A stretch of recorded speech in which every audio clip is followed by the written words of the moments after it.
What's up, everyone? Let's get going. Let's do this. Let's do this. Let me get some charts set up here. I think I'm gonna bring back the lo-fi just in the background because I was Yo, I meant to tell you that on Monday. I The forgot. music in the background is just, yeah. Yeah, it The, plays well in the clips actually. Yeah, it plays well in the clips. Just gotta. I don't want it to be overbearing, but a little bit of yeah, stuff. All kind of right, let's get background vibes. Love it. I can Bro, drop this mega. Hyperliquid, man. I've been loving Hyperliquid, bro. It's good, isn't it? Been loving Hyperliquid, man. Yeah. Yeah, I'm dropping the link in some MITG. You know what? Like, I'm actually glad they had the whole unstaking thing because there was another token I was trying to buy that we were looking at. Maybe it was viral. But because you had to wait 7 days to unstake your Hyperliquid tokens, I couldn't buy it right away. And actually that ended up saving me because then I no, didn't buy it. So that was good.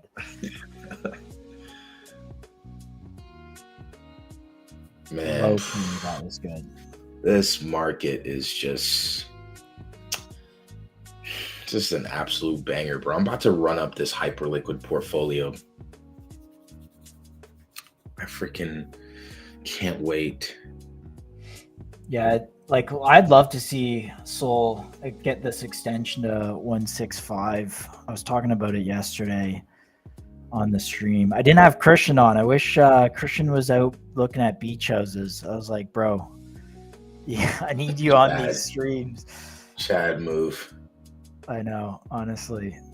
All right, let's get this retweeted. Let me schedule a quick tweet to go out here. Man, like our squiggles have been like playing out like absolutely perfectly. Yo, real quick, let me toss this chart up. And let me start like top to bottom here. I've literally had this squiggle play out, bit by bit on this thing. Conan, good call on viral. I mentioned last week as well about learning how intense training CUAs would be and how brittle they are. MCP makes more sense. Oh, yeah. That's actually another take that I haven't heard. The comparison between CUAs and MCP. So that's actually solid. I've actually heard both. I've heard there's a way to kind of do a little bit of both. Like CUAs have their place while MCP will get kind of this like broad base adoption. But that's solid, man. That's solid.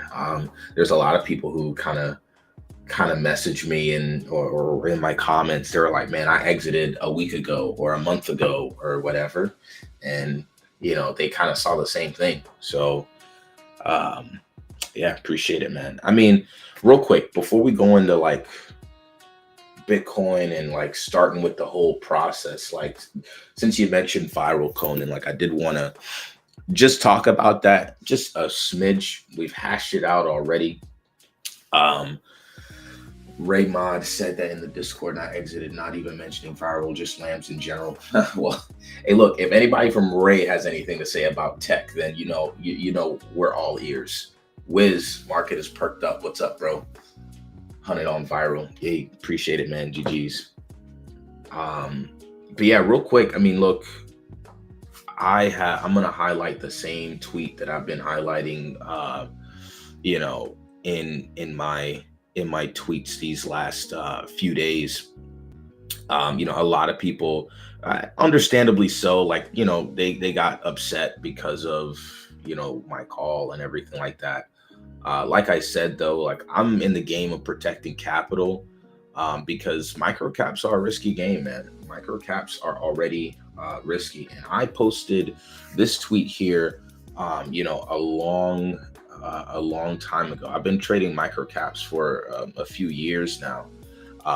starting on Chronos Chain back in 2021, then moving over to L2s like Polygon, and then coming to Ethereum, and then ETH, now Solana. So I've been trading microcaps for a pretty decent amount of time, and that's why I said this. It's already a risky game. If teams introduce more risk, then that's, like if they miss deadlines, they lack communication, they can't market their product, they only increase risk. And we've been saying this every stream, and I'll continue saying this every stream: prioritize trades with less risk, less stress, and less time management. Those are the best trades. You don't have to monitor them. You don't have to, be behind them and looking every second to see what the price action is doing. You know it's in good hands. But if it's not, and you're noticing these red flags, then simple, get out. Lesson in that is just don't marry your bags, man. And this is the other kicker as well. If you don't have time to manage your positions, it's time to trade something else. This is a game where things can trade very quickly. A lot of people know that already. But like I said in the tweet, man, I noticed the distance with the team. They weren't communicating at all. Like, how do you have, supporters, that are out there helping you? They're helping, break down the tech to a wider audience and things of that nature. You're lacking communication with them. You're saying you're coming out with stuff, and you missed the deadline. You need to market your product. You're not doing that. There's a solution for that. That is, like, the community is offering you a solution for that, and you're not jumping on that. All red flags, bro. All red flags. And so because of these things hit, they increased the risk. They invalidated my thesis, and so I got out. It's very simple. But I just wanted to briefly cover that. We talked a lot about that on stream. So I just wanted to make sure, just in case anyone wasn't following my tweets, that you got that on stream. Yeah, and I'm gonna just chime in on this too real quick, because we do these and we talk about a lot of projects at a very base level. When I do my reply tweets of what we're talking about, the symbols we're covering, there is disclosures in there. Either it's in a long-term portfolio, either we have a position, Chill has a position, I have a position. Everything is disclosed, and everything that we are looking at is we're buying with our own capital. And so we may enter and exit positions at any time. And the kind of benefit with these streams is you get someone who's very transparent to what they're doing in real time and calling it for what it is. And so, if there's things that need to be disclosed, that I'll be on it. I'll make sure that we're transparent so that we build trust with everyone on these, because we want, at the end of the day, we all want to win, right? Like, it's our little community, the 260 people that have already watched this stream. It's our little community versus tens of thousands of traders and billions of dollars of daily volume. Like, that's the liquidity that we want our community to extract, and wherever possible, and to see wins on the timeline. So I'll just put that out there, that you'll always get that disclosure from us, and we'll always work in good faith. 100%. And the last thing I'll say on that as well is, I've spent, like I said, I've been in this market since 2021. I've spent the better half of 4 years, building an audience on Twitter. There's a lot of guys over the years that have surpassed me in follower growth, and engagement online. A lot of people have bought followers. A lot of people have LARPed. A lot of people have dumped on their community. I've round tripped more 6-figure bags than I'd like to admit. And that's because I'm like, well, I talked about this a lot, and, I really want to, I really want to see this thing move. And I tweeted about this the other day. Like, that's just the reality of it, man. But as Josh said, we'll always disclose, we'll always be honest, and I'm not going to risk the 4 years of work that I've put into this game, building an audience brick by brick, no botted engagement, no bot followers. This is all just hard work, being honest and trying to give value to the timeline. Anybody that has followed me for years knows that I've tried to find different ways to do that. Some of my older followers, they know about my Twitter spaces that I used to do. I used to answer questions. I used to, help people trade, help people, with their setups and all that good stuff. If you know about my old Telegram, you know that I did a host of stuff on my old Telegram, just educating my community and everything. So I'm not going to risk and throw away my 4 years of hard work. You know what I mean? And I do believe in ill-gotten gains. I should say I don't believe in ill-gotten gains. Like, I want to be able to sleep at night knowing that, look, I just put my heart and soul into the game. I committed. I put in the hard work, and now I got reward for that. It wasn't given to me. It wasn't something that that I scam people out of. Because while you might have the money, you still have that guilt, right? If that's the path that you take, you're scamming your audience, you're grifting, then you they might not know, but at night when you're falling asleep, like next to your wife, or when you're talking with your loved ones and you're taking them on vacations, that you got that off the back of scamming someone else. And that's not the move for me. I would much rather have put in the work to actually learn, to actually get better at my craft, and then along the way help other people as well. Help the community, help those that are looking for some kind of extra voice that can kind of help them navigate markets. So that's really the purpose of these spaces, man, just to provide some value. So hopefully, that's been the case here thus far, especially on these streams. And, hope for that to continue to be the case as we move forward here. All right. But that's my commitment. You got me. Full disclosure on, like Josh said, on our positions. And that I try to provide value over everything. Won't risk what I built over the last 4 years. But yeah, that's that on that. Just wanted to address that here. Especially, viral is the first thing that came up in the comments. So, but Wiz, man, yeah, markets have perked up. Let's dive into it. I've had these squigglies drawn for I don't even know how long. We've been on these streams for a few weeks now, and it's been on most of them. But as you can see, this is playing out here. A lot of people are, during this phase, they're talking about, revisiting lows, etc.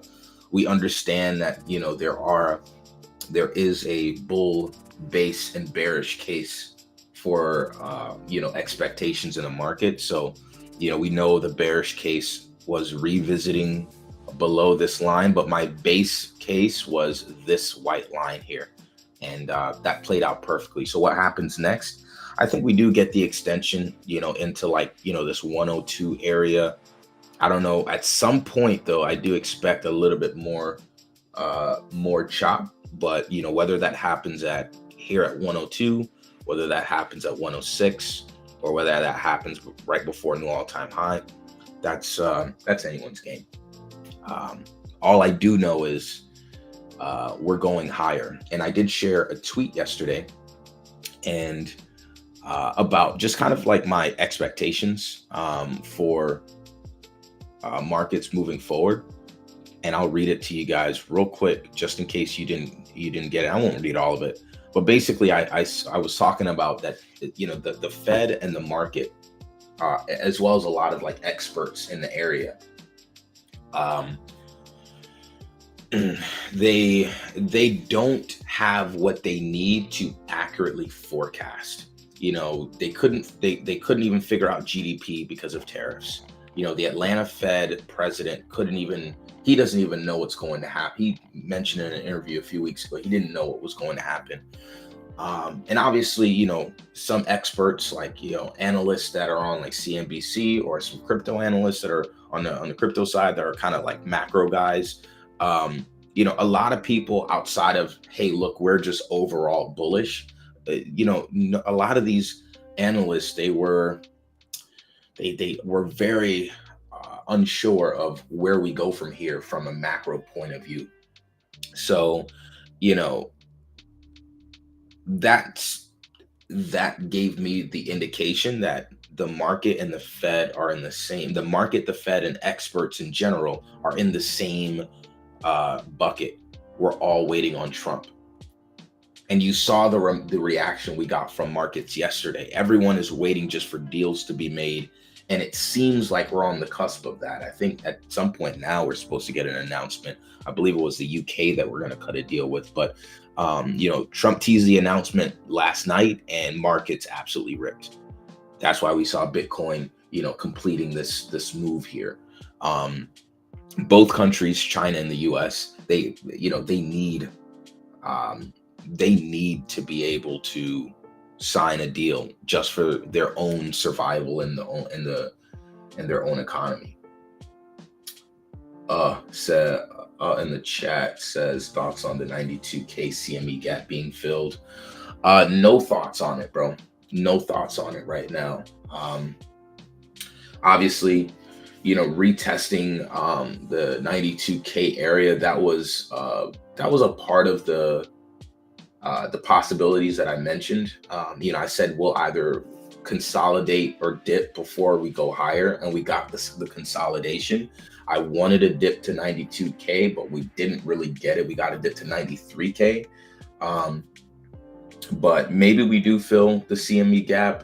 But at this point, it all depends on Trump, because like I'm saying, like I'm mentioning here, the markets, the Fed, and all, analysts and experts, we're all in the same shoes. We're waiting on Trump. We're waiting for him to remove the uncertainty. We're waiting for him to make the deals, because the Fed can't make a move unless they know they have some certainty around what these tariffs will look like.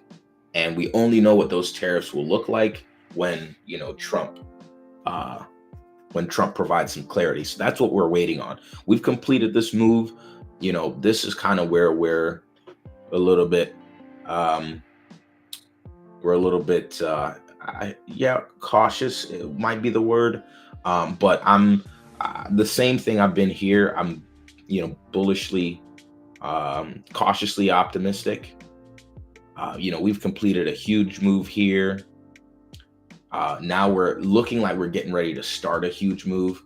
I know we're going to all-time highs. That's my base case, but I'm not sure the path, right? So whether we go back down to test 92K, hey, look, would love it. Would love that. That'll give me a chance to get back into my PopCat long. GG's on that.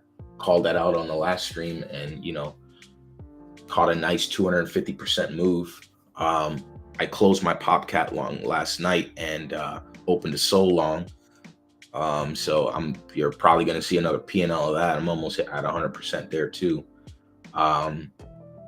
But yeah, who knows? I'm not the most knowledgeable about CME gaps and whether they get filled or not. That might be a better question for a guy like Eric Crown, who examines like almost every possibility around Bitcoin price action. But that's not me. Make sure I would be looking at the Binance BTC or the some of the crypto exchange BTC prices. I see the CME gap there, and I see a lot of traders traded as if other TradFi gaps and other charts. But in crypto, just because it's 24/7 markets, you don't really get the same type of gaps that the CME. The reason that they are on the CME charts is because they have trading hours similar to traditional markets, and that's why they show up there. So I don't know. I'd take those trading on those gap ideas with a grain of salt, just because the underlying that those markets are tracking don't trade like that. So just keep that in mind.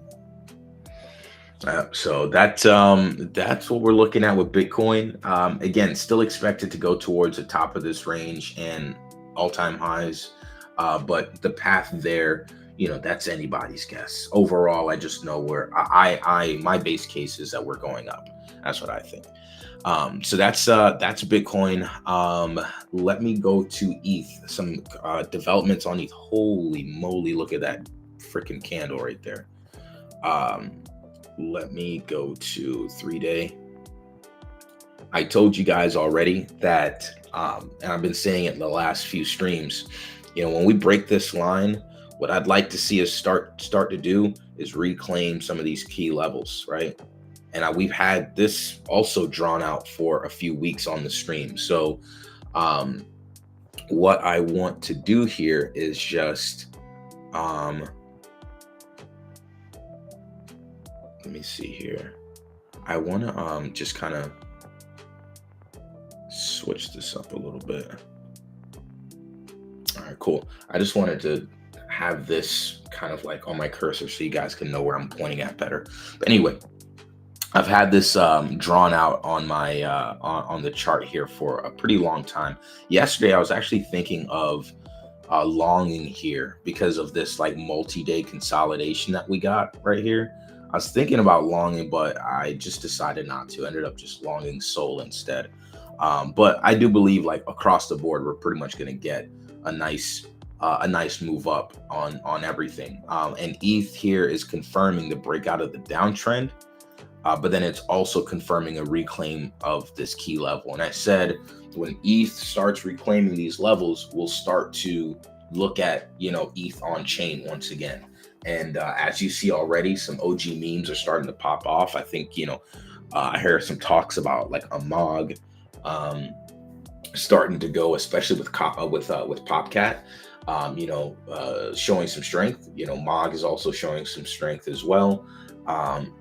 And I only see that continuing if, ETH continues to reclaim these levels. So at the very least, want to see a close on the daily above this 1943 level right here.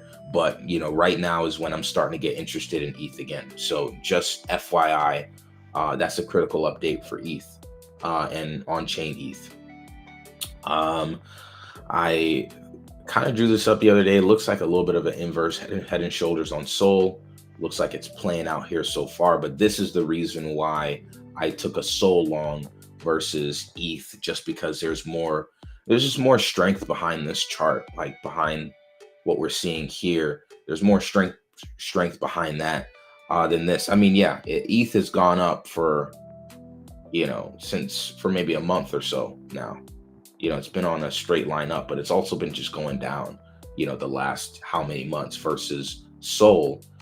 There was a little bit more consolidation, a little bit more to go off of over the last, several months. Yes, it did go down, but it's been consolidating sideways in a pretty big range. But, it's been going sideways since, let's say, let's call it late February. Versus ETH that just started a month ago. So I wanted to go with SOL instead of ETH, and look at that, 157. Man, fart coin breaking out of this daily structure here. But let me go to the 4 hour because I wanted to show you guys this. Man, look at that. I posted about this yesterday. I might even just take a screenshot of this and call it and then post about it here. But you see that we have this range that we developed here on. Actually, let me just screenshot this real quick. Boom. So we had this range that we developed. And I tweeted about this yesterday. We broke out of this range to the upside, but when we couldn't hold it here, we quickly traded to the bottom. So now that we broke out on the bottom, we couldn't turn this bottom of the range into resistance.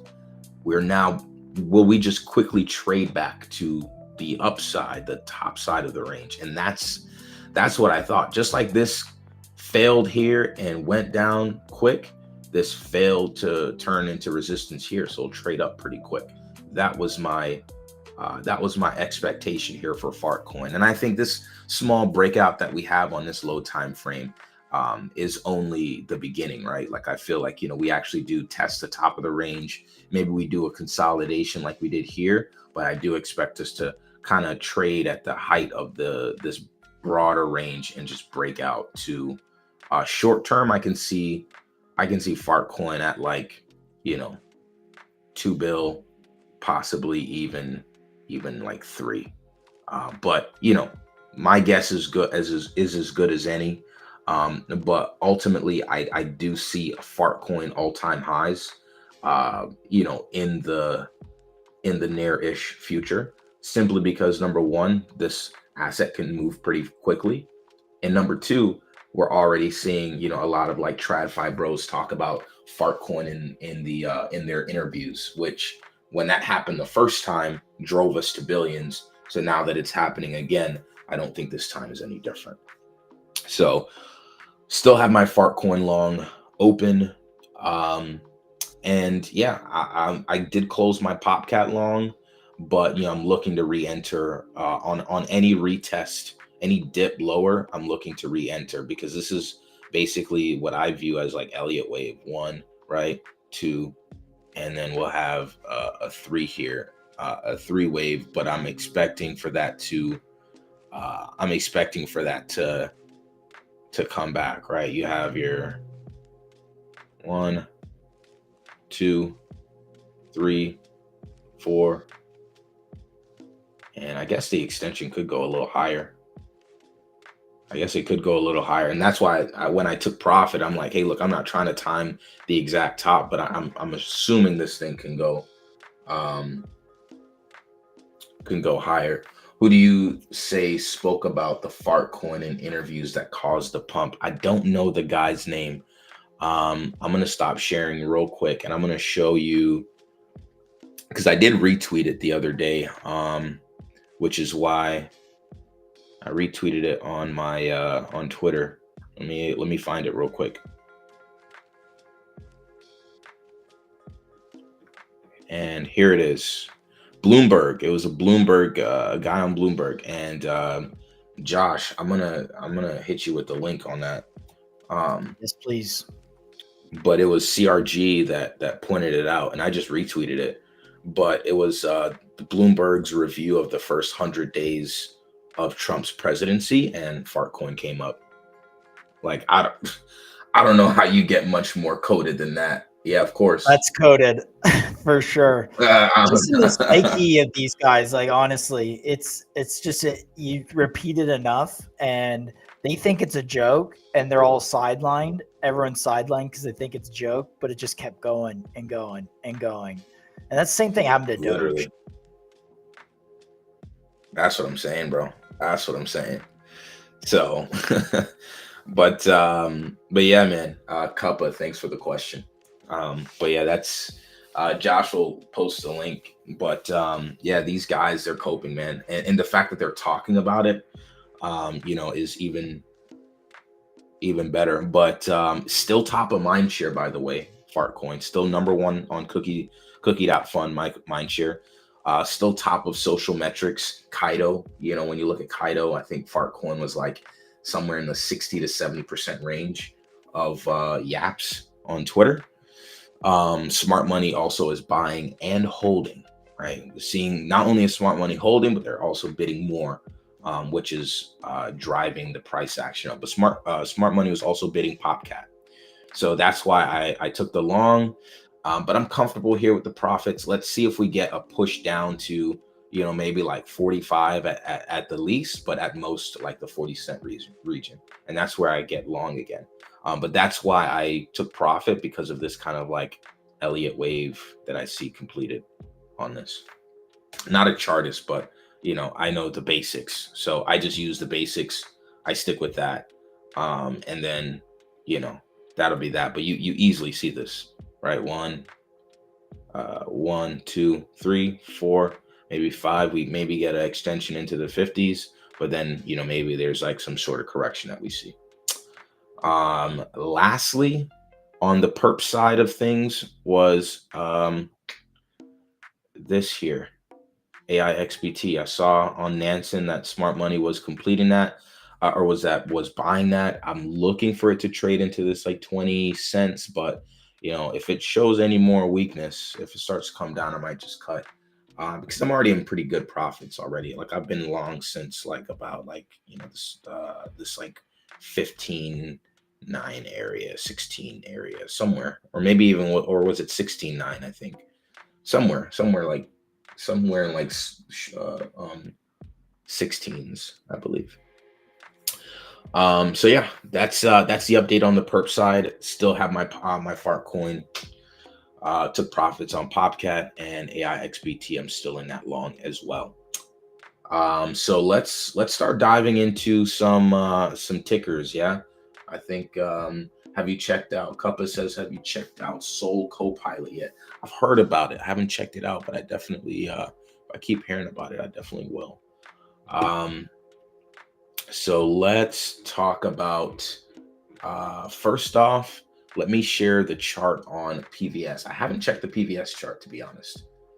Again, I keep telling you guys this. Like when I buy stuff and I gain some confidence, I just kind of hold it. Like I don't really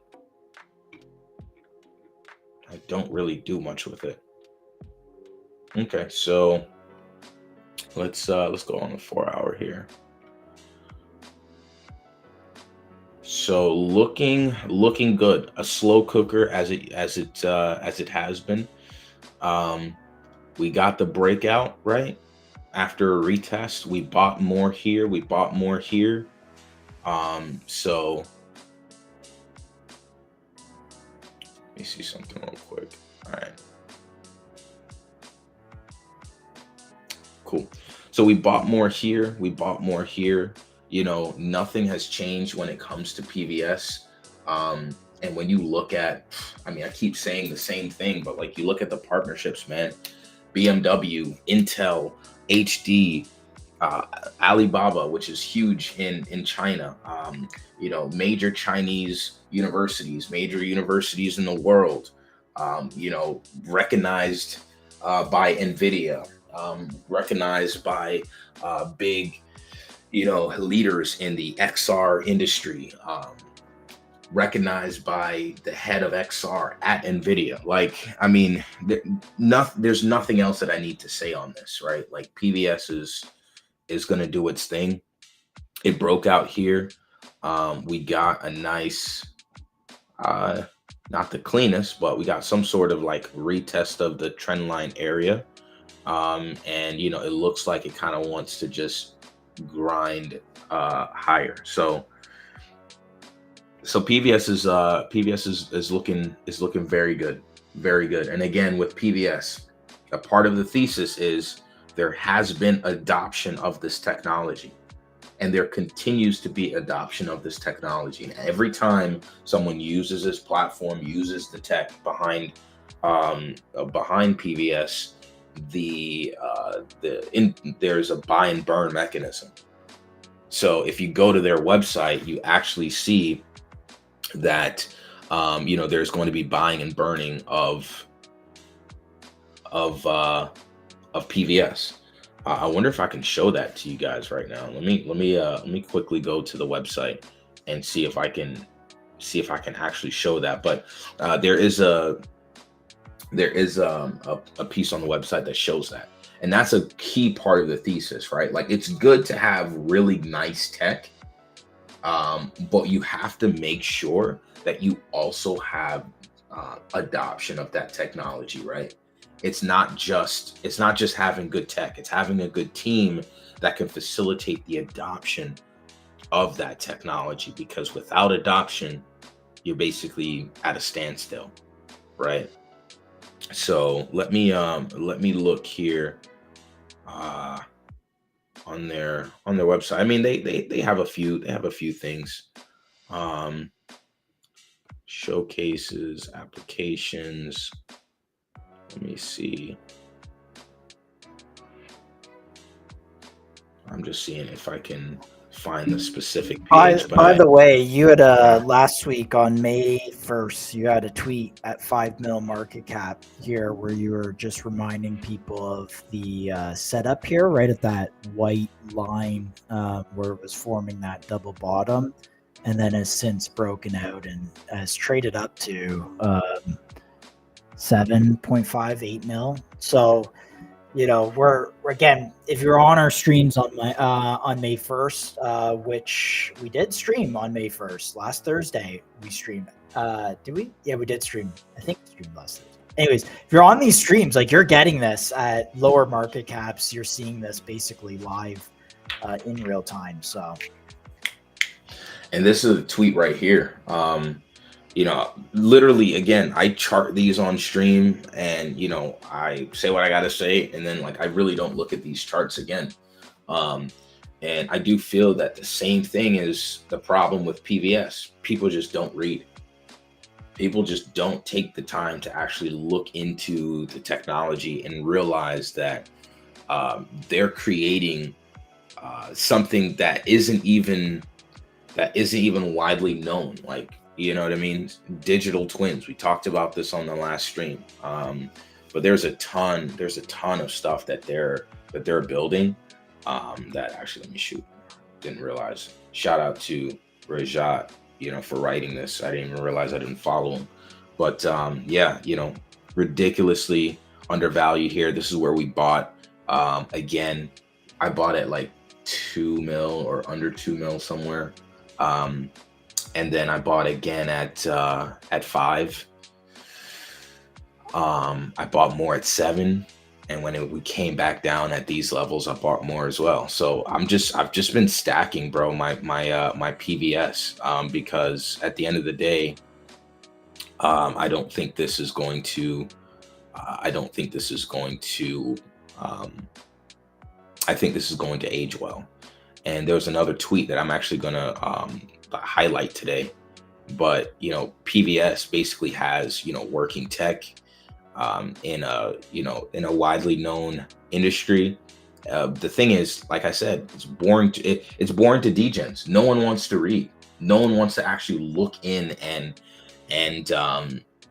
see what the heck is going on here, because everything, you know, from even on LinkedIn, we know that they have their stuff on Twitter. But they've collabed again, BMW, China Mobile, 1 billion customers, you know what I mean? Alibaba, Intel, Dell, HTC, Apple Vision Pro. Like, we're praising people like Render, who are partnering with an individual company in IBM. But we are also seeing big names being involved with PVS. Huge adoption, global traction, right? And this is the favorite part of this tweet that I really like. And I'll show it to you here, where he says that PVS is,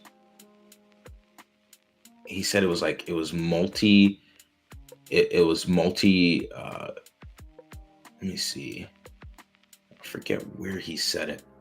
But basically that it's global, right? It's not just limited to one country. It's not limited to, you know, one, speculative asset class. It's not limited to just CT. It's global. It's multi-country. It's multi-sector. Here it is. It's multi-sector. It's multi-country, and it's multi-reality. Like, PVS is really, you know, it's really doing its thing. So I'm actually gonna and shout out to him. I have to follow him back as well. He's been an absolute Chad. Yeah, I mean, PVS is really nice. So I wanted to highlight that. Let's go back to the charts here, and let's go to, let me see. Let's go to MAIAR. And just to kind of zoom out, last thing on PVS, just to kind of zoom out, right? The last time we broke out of that wedge, took us some time, right? It took us some time, but we did a 400+% move. We do that again. We're at new all-time highs and still undervalued compared to where it should be, because Render partnered with one big tech company is in the billions. Now we have PVS, multiple big household name companies, deflationary adoption of the services, but still only 5 million, 7 million market cap. Like, come on, what are we talking about? All right, that's it for that. I'm gonna stop talking about it from now on. Oh, let's boom. Yeah. Let's see here. MAI AR. Nice. We're getting a nice reaction off the bottom. MAI AR, same setup as before. You know, we're looking to trade back to the top of the range. And I did post an update about this on Twitter, you know, a few days ago, where I kind of highlighted some of the updates for MAI AR. And here's the thing. I wanted to also, when I'm talking about this project, also kind of use this as another lesson that we can learn. If you're looking at a project, all you should need, and this is for any team, developer, or anybody, could you show where to find the PVS partnerships? Yeah, I can show you the PVS partnerships in 2 seconds. Let me finish this quick thought and I'll show you. So let me see here. So with the update in regards to MAI AR, so I posted an update the other day, just basically highlighting some of the recent you know, updates. And I say this is a big takeaway. When you're looking into a project, you shouldn't have to go very far to understand what they've done in their recent past. Okay, and I'm gonna show you a quick example of that. I'm gonna share my screen again, and I'm gonna go to my MCP write-up, right? And I haven't prepared this or anything, but when you look at a project, you go to their Twitter feed, immediately you should see what have they worked on in the recent past. You shouldn't have to scroll very far to see, okay, this is what they're working on. Okay, this is what they are. Okay, this is some updates they have to their GitHub. All right. When you keep scrolling, you see, okay, they've you know, updated. They got some MCP tech that they're working on, but then you also see other updates that they have. Right, like you see more updates from the team in terms of like things that they're working on and what we have to look forward to. You shouldn't have to dig that deep to see any of this stuff. And that's not MAI AR. That's also like, look at this, man. Look at, boom, right there, pin tweet, full article written. Look at that, another update. You know what I mean? Another GitHub update, MCP integration, by the way, with Ray. You know, like another, like other updates and things about the tech and breaking it down. And you know, when I first said what I said about viral, everyone's like, oh, well, you're just you know, you're just complaining about no tweets for 48 hours or whatever. It's not just about that. It's about, if you have revolutionary technology like Ray does, like PVS does, you like MAI AR does, you want to break these things down in such a way that people understand, and you don't want to have to rely on the community to do that. You should be doing that. You should be the one break. It's not about just, you know, mindless, like, you know, these like stupid tweets that don't mean anything, you know, like these tweets that lack substance. I mean, look at Ray, look at what they're doing, look at the threads that they're writing. And then I'll go to one more, OpenServe. And I know that they have done a great job of this. I'm super bullish on OpenServe. I think they'll be the main AI agent platform moving forward. But they tell you why. Look at all of these write-ups that they have. They show you about their tech stack. They talk to you about what that means for the space. They tell you in Twitter spaces. They educate their community. They educate their audience. And that's what it's about. If you have a project that is doing anything worth anything, you want to make sure everyone knows, why is it worth a lot? What is your tech doing? and how can you educate your community about what that means for them. That's why this is important. That's why you want to have consistent communication from teams on what they're doing and what they're working on. But yeah, that's a lesson that we can learn here, because while digging into MAI/AR for these updates, I didn't really have to dig that far. They were very easy to find. Before I go into the update though, real quick, I wanted to answer your question. Could you show where to find the PVS partnerships? So what I can do here is I can, before I share the MAI/AR update, you can go to their website, and I'm going to just show you right now. Boom. So when you go to their website, scroll down, you see a lot of breaking down the tech, low cost, high streaming speed, good rendering power, all the stuff. You see, adoption of the technology. You keep scrolling down, you see the team, different awards that they won. You continue to see, all of the adoption that their services get, right? Like, this is huge.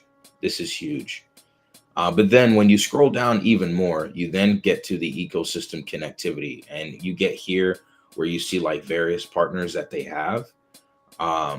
And so you can also go to the top here, company, and you can go to partnerships. And when you click on it, and I just clicked on it, is it loading? Yeah, it's loading. So when I clicked on it, as you can see, Unreal Engine, AWS, right? You've seen all these partnerships. When you go here, you see the different partners that they have. Dell,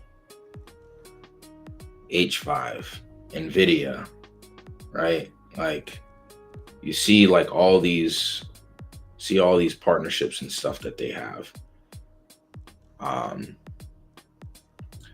So yeah, you see kind of like, you get a good idea, right? Tencent, China Mobile, HKT, like you see, NVIDIA, you see a lot of these guys. So, that's and there's a lot of like, even outside of just this, even outside of just their website, you also see in various articles from guys like NVIDIA, guys like BMW, who have like actually like written about and talked about the partnerships that they have. But there you go. Just wanted to quickly show you that. Now back to MAI/AR. So I wrote about these tech updates that they have. Basically, a huge update coming is version 1.0. So essentially what they are, where they're at right now in their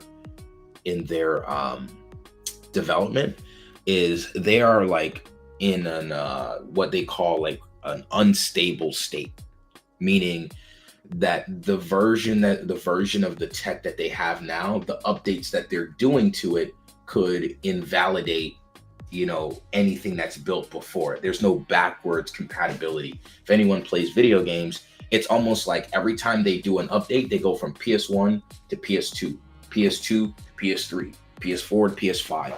And there's no, and if someone is building something for PS1, by the time they update and ship and they're at PS5 level, there's no backwards compatibility. So if you made a game for PS1, you now have to remake it for PS5, right? I don't know if that makes any sense, but I hope that's a simple way of explaining it. That the version of the technology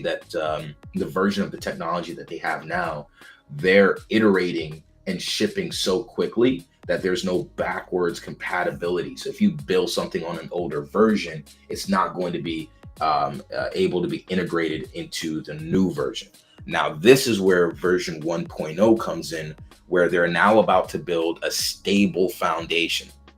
Version 1.0 is basically a part of the development phase where it now does introduce that backwards compatibility, or not. Pause. I shouldn't say that.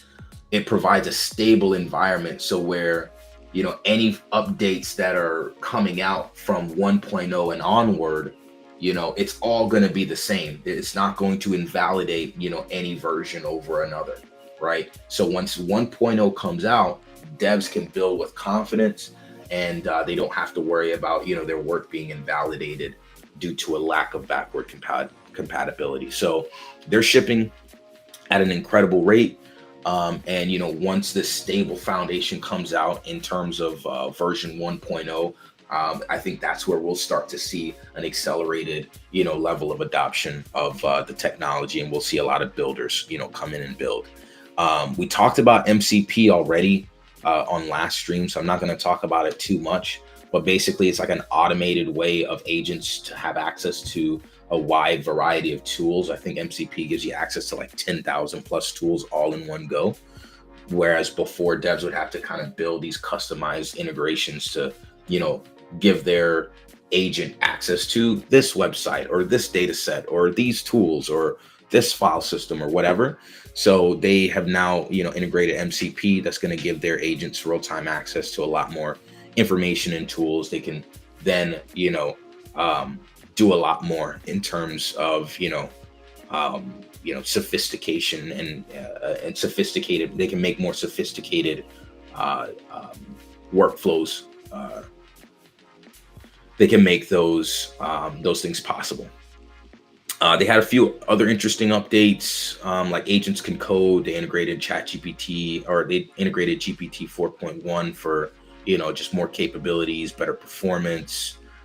They did group chat capabilities, so agents can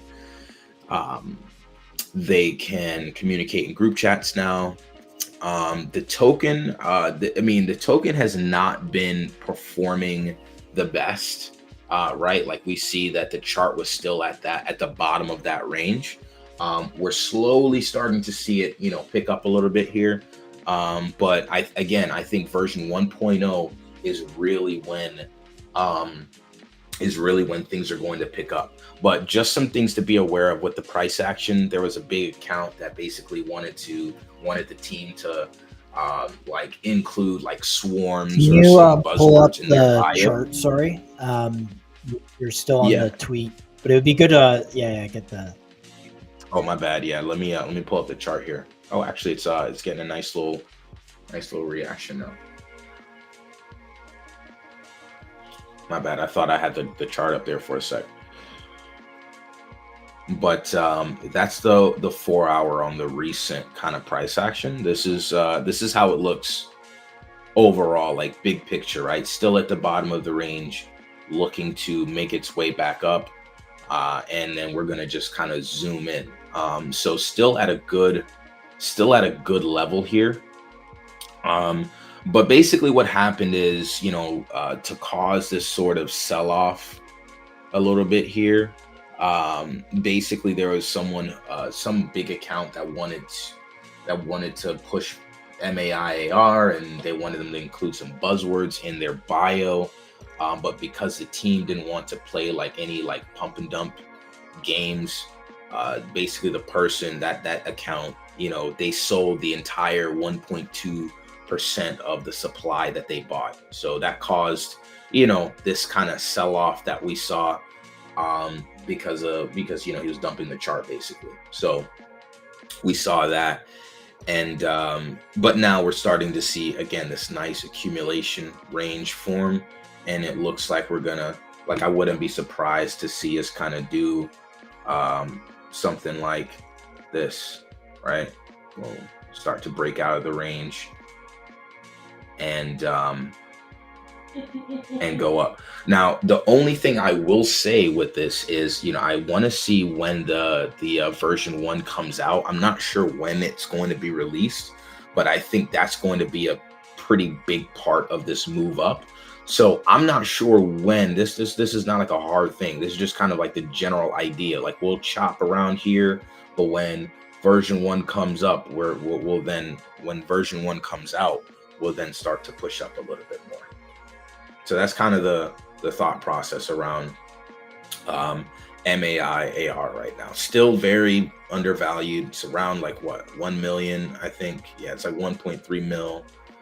Like I told you guys, I bought more MAI AR this week. I bought more PBS this week. And it's just because, these are, some of the better projects, right now. And they've proven that over a consistent while, over a consistent time. Let me see here. So that's the update on MAI AR. What else we got? What else we want me to look into? I see Tensor. Okay, let's go to Tensor, shall we? Let's see what we got for Tensor. Tensor was a nice AI project. It's sort of Tau-esque in terms of how it moves. We originally got into Tensor down here, so we went on a ripper. And it's now kind of come back down. What we're doing now is we're waiting on mainnet to launch. I'm still pretty bullish on Tensor. And if you look at, I don't have the Tau chart up, but I can show it here in a second. But, I think, as Tau starts to kind of like make its climb up, I think Tensor will also do the same. So, this will probably end up going up at some point. But we talked about Tensor on the last stream, so not much to update from what we talked about then. Next on the list, let me just take a quick peek here at this list.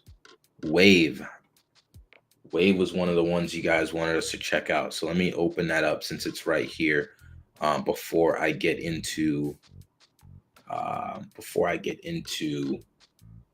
the other one, AI Slop. Wave, man, tough. This chart is no bueno.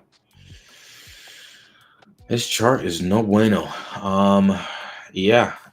I mean, that's why we look at the chart first, right? Not saying that the team isn't building, not saying that, but what I want to do is I want to see a little bit more action, a little bit. I need to see more than 12K volume. I need to see a little, attempt to break out of this range, because some people might say, well, this is the lowest that you'll get it. Why aren't you buying here? It's so undervalued. Let's just say, for example, the team is building and there's some sort of like good tech behind it, etc. Let's just operate with that sort of mentality for a moment. It's only 630 or 40K market cap. Why aren't you buying here? Before it goes up, before it breaks out of this accumulation range and goes to, like 2 million. Why not get it here at 640? Why? Because I'm protecting capital, man. I don't who knows how low this thing can go. It's gone pretty low already. And I'm not saying that it can't go higher. All I'm saying is it could go lower. It could never break out of the accumulation range. It could never come back. Who knows? I would need to do a little bit more research and everything on it. But just from looking at the chart doesn't make me want to do a bit of research, because I remember when I tried this tech out a few weeks ago, I didn't really it wasn't as user friendly, as I thought it would be. So, and I put it on the watch list. I said I'll keep an eye on it, but it hasn't really done much since. So that's why I would much rather buy at 2 to 4 mil up here when it's confirmed. The tech is good, it has volume, it has some traction behind it. I would much rather buy up here, because even at above this accumulation range, let's just put it at 3 mil here. Upside, still looking at basically a 10x, bro. So you have to optimize for the risk reward, because my capital could be stuck here, and this could just do something like this. It could just range in here endlessly, not really doing anything. And maybe it breaks out, but maybe it breaks down. You know what I mean? We want to protect capital and and be as productive with our allocation as possible. So that's my take on Wave.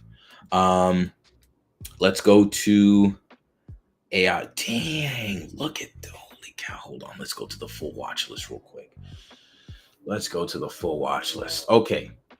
As y'all can see, House went between that 40 to 50 mil level. and it's now bouncing. Titcoin, 12 mil was our bid zone, looking really good there. And I wanted to let y'all know from the last stream, decentralized DRA. Let me do this, kind of increase the size of this so you guys can actually see it. Yeah, so DRA, looking. I can show that chart in a second, but let's look at AI slot first. But I'm just looking at broadly. Earlier this week, and I was thinking I was looking at 1.3. I was about to pull the trigger, but didn't reach the box. I was like, didn't reach the box, please. It didn't quite reach the box on this one. And honestly, I should have been a buyer here. But I just, memes aren't my strong suit, right? So I always have to discount myself because I could easily be wrong on some of these things, which is why I'm very selective, with what I buy. So, and that's why I stick to a 2 to 4 meme rule, for me. But yeah, I mean, look, haven't really, if you haven't gotten in at this point, it could easily give you a dip, right? Like it's dipped even just recently. It's dipped what, 40% almost. So, even if you want to kind of like really be precise with your entry, if we dip around the same level, we can still go sub 2 mil. But depending on how high you think this will go, that's the thing though. I can't judge how high these things will go. It's all an attention economy. So it could just be, a couple big accounts that decide to push it. And, because of that, it has more upside. Housecoin, that was the thing with Housecoin. Because Ansem shilled it, it actually it ripped and it continued to gain more mind share. But with AI slop, I'm not really sure how high this can go because I don't really have a system of judging how high these things go. From sub mil, from 1 to kind of 3 mil range, I'm sure these things can go to 10 mil. But you need like a real community. You need like, good traction to get to places like 40, 50, 60 mil. So yeah, I'm sure AI slop probably has it, but I just don't have the research or the knowledge to tell you why. And so that's why for me, I wouldn't really be a buyer at the top of the range. I'd much rather be a buyer at the bottom. But the way the market's going, you see Bitcoin ripping, you see ETH reclaiming key levels, you see Sol ripping at 158 right now, actually. You see a lot of these things, the market heating up, so I wouldn't be surprised to see this go higher. So yeah, AI saw their X account is really interesting. I'm actually just gonna pull it up. Yeah, pull it up. Yeah, you got it. Throw it up on there. But they have this like approach where they don't tweet really anything other than just literally AI slop. But if you see the views on these videos, it is like a content view machine. Like look at the views on some of this stuff. Holy cow! 14 mil? That's 140 mil, right? Oh my gosh! Or 14. 14. Yeah. 14. What is going on this video, bro? They have tons of content like that. And one of my thoughts on this, that when I saw it, I thought it was brilliant, is just there's no like the actual like what it is what they're showing. There's no like interpretation, there's no joke. It's just literally like this could get just traction in the algorithms simply because of this. And this can also translate to TikTok really well as well. So I don't know. I like it, bro. It's really fascinating. I mean, like a lot of these posts are like 6-figure engagement, near 7-figure engagement. Like, holy crap! I didn't realize that was the case. I would have took this a little bit more seriously, to be honest. But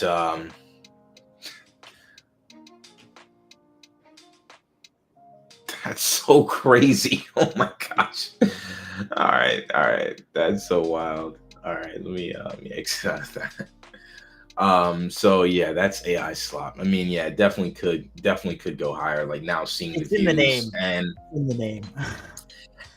and if you're that's one way I've seen a lot of people kind of like value the attention that some of these memes are getting and kind of like project where they could go is by like the viewership. So you saw something like a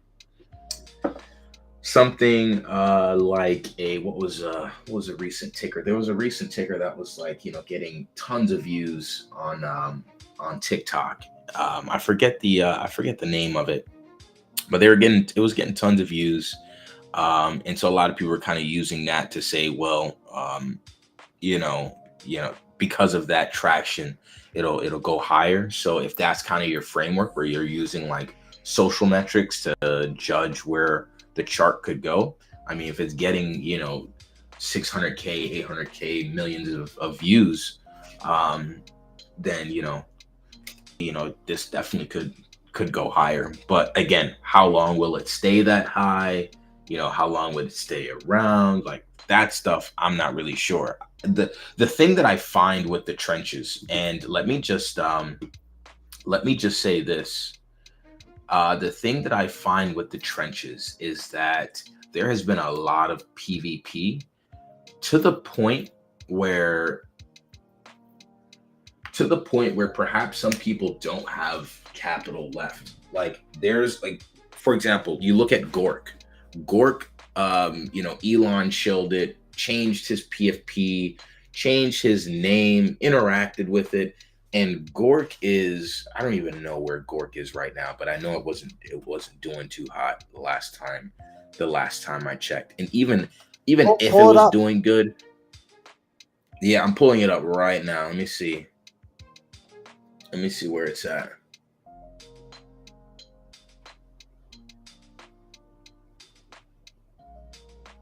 All right. Dang, actually the chart looks kind of decent. This was like what we were looking at. I think you mentioned Gork, but we never covered it. And then Elon obviously tweeted about it. But that's the thing though with Gork is that even with Elon doing all of that, this is still only at 30 million market cap. One could argue that it's high mind share. It's a lot of attention on it. So maybe Elon continues to interact and it goes up even more. We could argue that. Hold on, seeing something. Okay, wait a second. Hold on, wait a second. Let's come back to Gork in a sec. Okay, I'm seeing some confluence here. Wait, dang, no, wait, hold on. Oops. Hold on, stop share. Let me stop share. Hold on. So we just got we got a comment earlier. We got a comment earlier about Sol. Have you checked out Sol Copilot yet? He said that about like 40 minutes ago, and the thing is on an absolute ripper. Not an absolute ripper, like it's 100K market cap, but you see something real quick. But it came across my my scan here, so I'm actually going to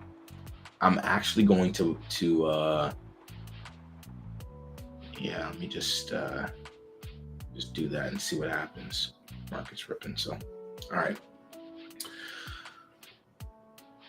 So we'll come back to that. So let me go on about what was our last ticker here. It was Gork. I'll talk about that setup here in a sec. Okay. So we have Elon. He was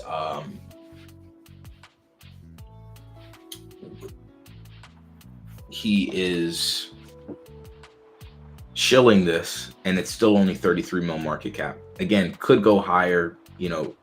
Could we say that maybe like there's like a head and shoulders on this? Maybe. But TA on memes isn't always the best. But I would say that this is actually like pretty decent levels here. It's actually pretty decent levels of to buy, and with the attention that it has on it, because a lot of people have hated on it. That's the thing too with Gork. There's been a lot of hate from the timeline, and with a lot of coins that are hated, people don't understand that that's still mind share token. That token still has mind share, even if sometimes by hating on it, you actually help that token. In the case of Fartcoin, that's exactly what happened.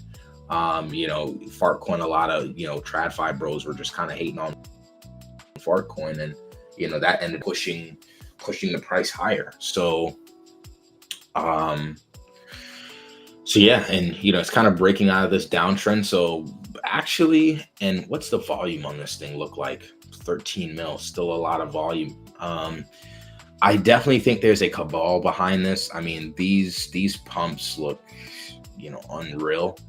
But every pump has been sold off, right? Like every spike has been sold off. Spike, sold off.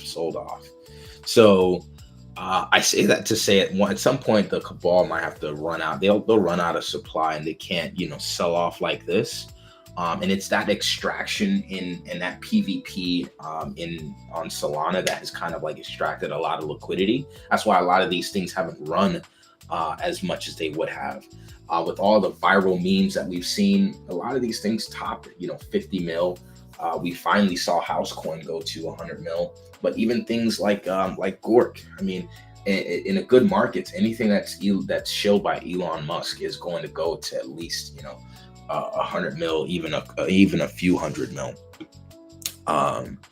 So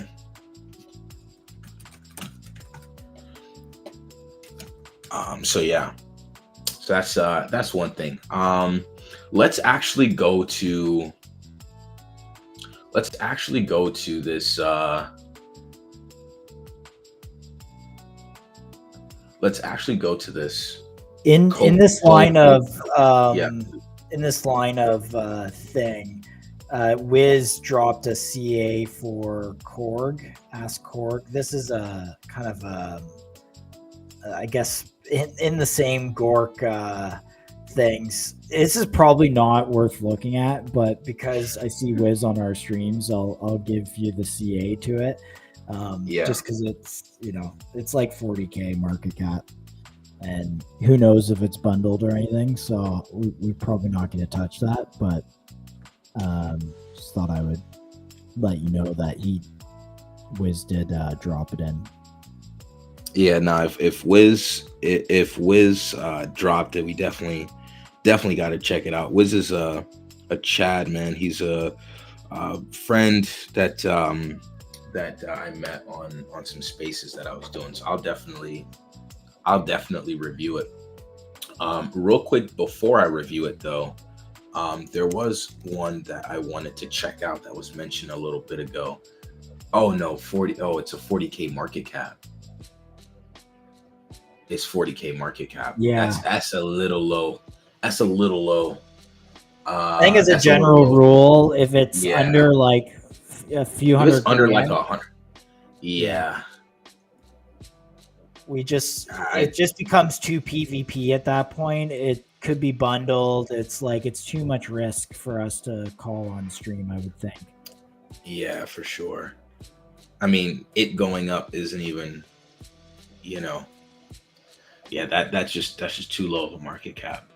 Let me see. I'm checking out this CPLT that Soul Copilot, but it's 100K market cap, man. It's 110K market cap. I don't know. I don't know if it's too low. Throw it up. Actually, Christian mentioned this product to me. as well. Gotcha. Okay, well, that's a ton of confluence because I just got that called out to me. Um, a good friend of mine mentioned that he knows the types of projects that I like, and so if he sees one that I mention, um, if he sees not that I mentioned, if he sees one that I would like, he'll mention it to me. So yeah, let me throw this up real quick while I put that chart up. Sir Keesify 007, chill. Do you still have a position in EFI? I see it's still in your name, but haven't seen you talk about it for a long time. And their social pages seem quiet as well. Okay, let me just really quick before I talk about CPLT, let me just address EFI. I did a tweet out, a few months back, and I said as long as you see the EE in my name, you know that I'm bullish EFI, and I still am. I still am bullish EFI. I have de-risked because of um, I have de-risked a bit of my position because I mean, number one, it wasn't. I mean, it's not really doing a lot. I know that the team still has things that they're working on, um, but the socials have been inactive. I know the founder on a more we met we met on CT through a mutual friend, and he's actually given me a ton of advice and has helped me kind of like with my overall approach to this space and career in trading. He's helped me a ton, and he's like 2010 Bitcoiner, like guy that's been in the space for a while. But just from knowing him, I haven't talked to him in a little bit, but I think we have a call when I get back from vacation. I'm going on vacation here, and I'll be back like next week. So when I get back, like we're gonna get on a call so I can, I can see what the updates are and everything for EFI. But that's why I haven't talked about it, is because I haven't gotten an update. I haven't really gotten anything. Um, and with the rule that I talked about earlier this stream, um, where it talks about the communication, it is something I have voiced. It is something I have kind of laid a concern about because, when I research projects, the first thing I look at outside of the chart is their Twitter. Is okay, like what is the, and like I showed you earlier in the stream, it's also one of those things where the team itself, they need to be educating their community. And so I did excuse me, I did voice that. They did tell me that's something that they'll be working on, that they have plans of working on that. Um, but that's all that I know. And so, for that reason, it justified a bit of a de-risking. But man, EFI, I'm still bullish on it. The tech will do what it does because Ample will perform, and I even dare say even during the next kind of risk off, the next kind of major bear market that crypto has, as people flood to a store of value, I wouldn't be surprised to see them flood to Ample, which would then in turn mean be bullish for EFI. But I know that outside of Ample, they're trying to diversify their ecosystem outside of Ample, and so I think that's the update that I'll be hearing about next. But yeah, just wanted to address that. I know you guys have talked about that a bit, or you guys have like asked me about that. So I definitely wanted to give you guys an update. But as soon as I get an update, I'll be sure to post one.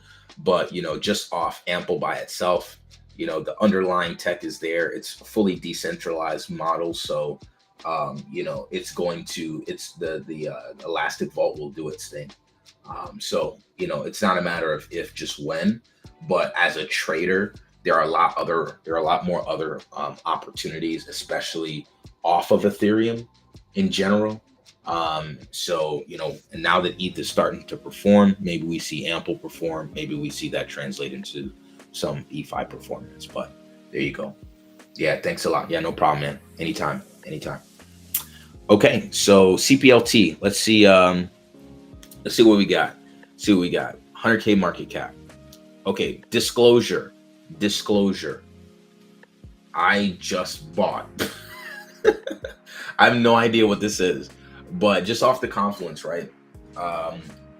You pointed it out, or Kappa pointed it out on in the comments. Josh and Christian, also it was on their radar, and then also some Confluence in my personal network. So I just blind bought. I don't know what this is. This could go to absolute zero literally in a minute. It could go to zero by the time the stream is over. It could go to zero after the stream is over. I have no idea. So disclaimer, DYOR, you know what I mean? Do your research. But let's do a little bit of research here now. Okay, let me share, and you know exactly what we're gonna do. We're gonna go to CT first. We're gonna see what CT is saying. Blah blah blah. Just a bunch of calls so far. Smart wallets aping. Actually, I might go to Nansen as well and see what Nan's saying about this. Can you drop that CA? Yeah, got you.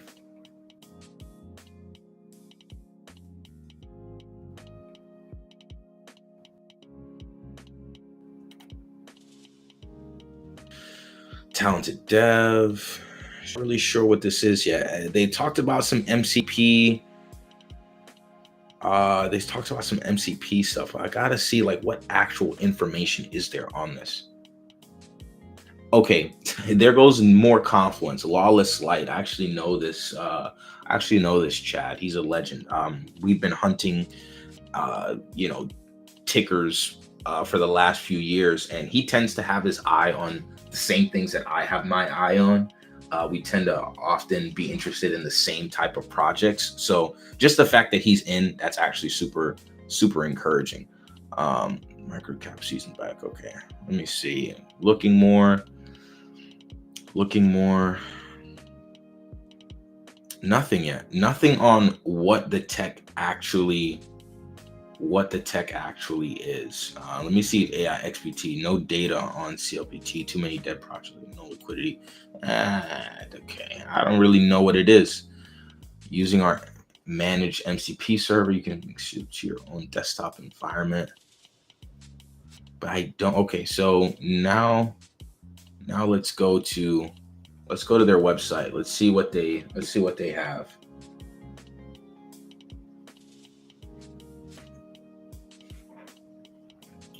And I'll share this as well.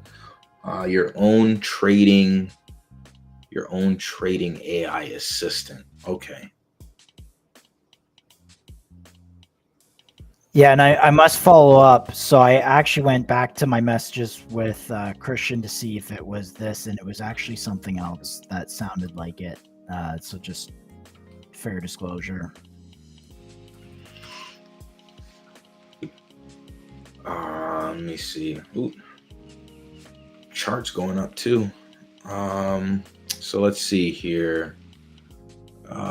Chat history wallet. No, I actually want to see. So here's the thing. This is nice in terms of like the idea behind it, right? Like you have a trading AI assistant that has MCP integration, which means it has access to a ton of tools, a ton of real-time data. You can ask it questions, et cetera, et cetera. Here's the thing. I can't find no information on this thing. That's my problem here. But what I'm going to do is I'm actually going to see if I can do a little bit more research on this after stream, and if anything, I'll shout this out. If it's worth anything, I'll talk about it on my Telegram.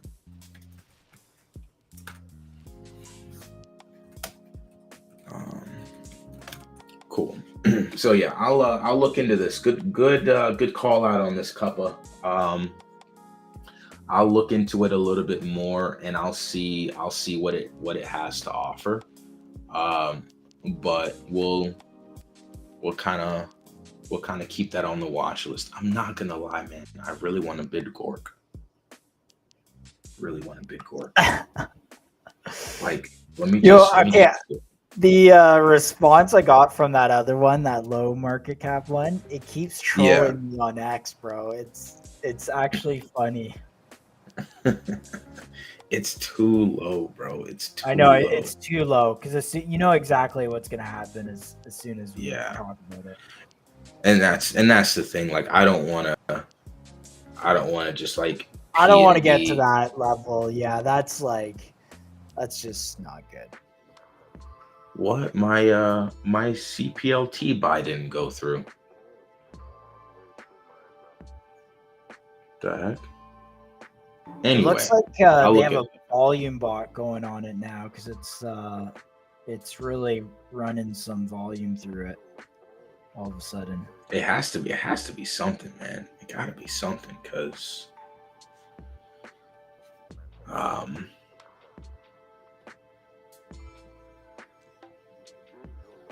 yeah, it gotta be something. I'm not really like, there's nothing to really go off of. One thing to be aware of as well. So, like I said, I've been trading micro caps for a few years now, and I am noticing some similarities between these micro caps on Solana over the last few months, and some of the other micro caps on Ethereum. Like, a lot of teams on ETH, they do this thing where they hit a market maker, they hit some supply control, they put out a word salad in their document to make it sound good enough to buy, and then they'll just kind of promise this, promise that, to kind of like give them a bullish outlook, and then boom, like they just paint the chart and they get a lot of people to come in that way. I'm seeing some people run the same playbook with some of these micro caps. So just be cautious, be aware of that. Not all of these teams actually have the best, your best intentions, or the best intentions, right? So that's why I say just manage your risk. Manage your risk. So yeah. Outside of that, man, dude, like I'm looking at this Gort chart. As cabalish as this has been, because someone is extracting out of this chart for sure. But this setup right here, it just looks good to me, man. Looks good to me. Oh, there it goes. Okay, Solana just hit 160. Solana just hit 160. Holy crap. AIXBT. Holy 160? 100K market cap Bitcoin. All right. Gentlemen, look at this thing. Holy Jesus Christ, what is happening? All right, let's slow down here. Let me look at the timeline and see what we got going on. Bro, Ethereum is up. There's a lot going on right now. Ethereum is up 12.5%. Like, what is ETHBTC? Let's see what ETHBTC. ETHBTC is up 8%. Oh my goodness, what is going on? Okay, news just in. We'll ask China for help on closing Ukraine-Russia deal. U.S. will be very much involved in stopping Ukraine war, trying very hard to stop the Ukraine war.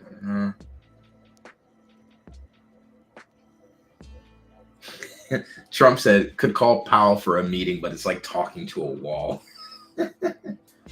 Trump, everyone is cutting rates except the Fed. Holy crap. BOE cut, China cut. Everyone is cutting but Powell. Trump. Oh my goodness. Holy cow. Okay.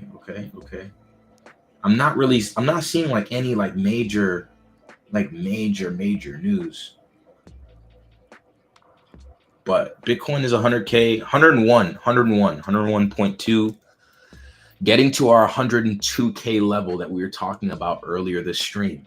So I don't know if this is where Bitcoin gives us the big, dildo of a candle. But we should keep our heads here. Stay cool, stay frosty.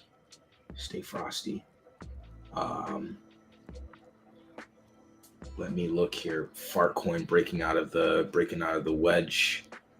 Back at the top of the range on Fartcoin. So we should get, throughout the rest of the day here, we should get an idea of,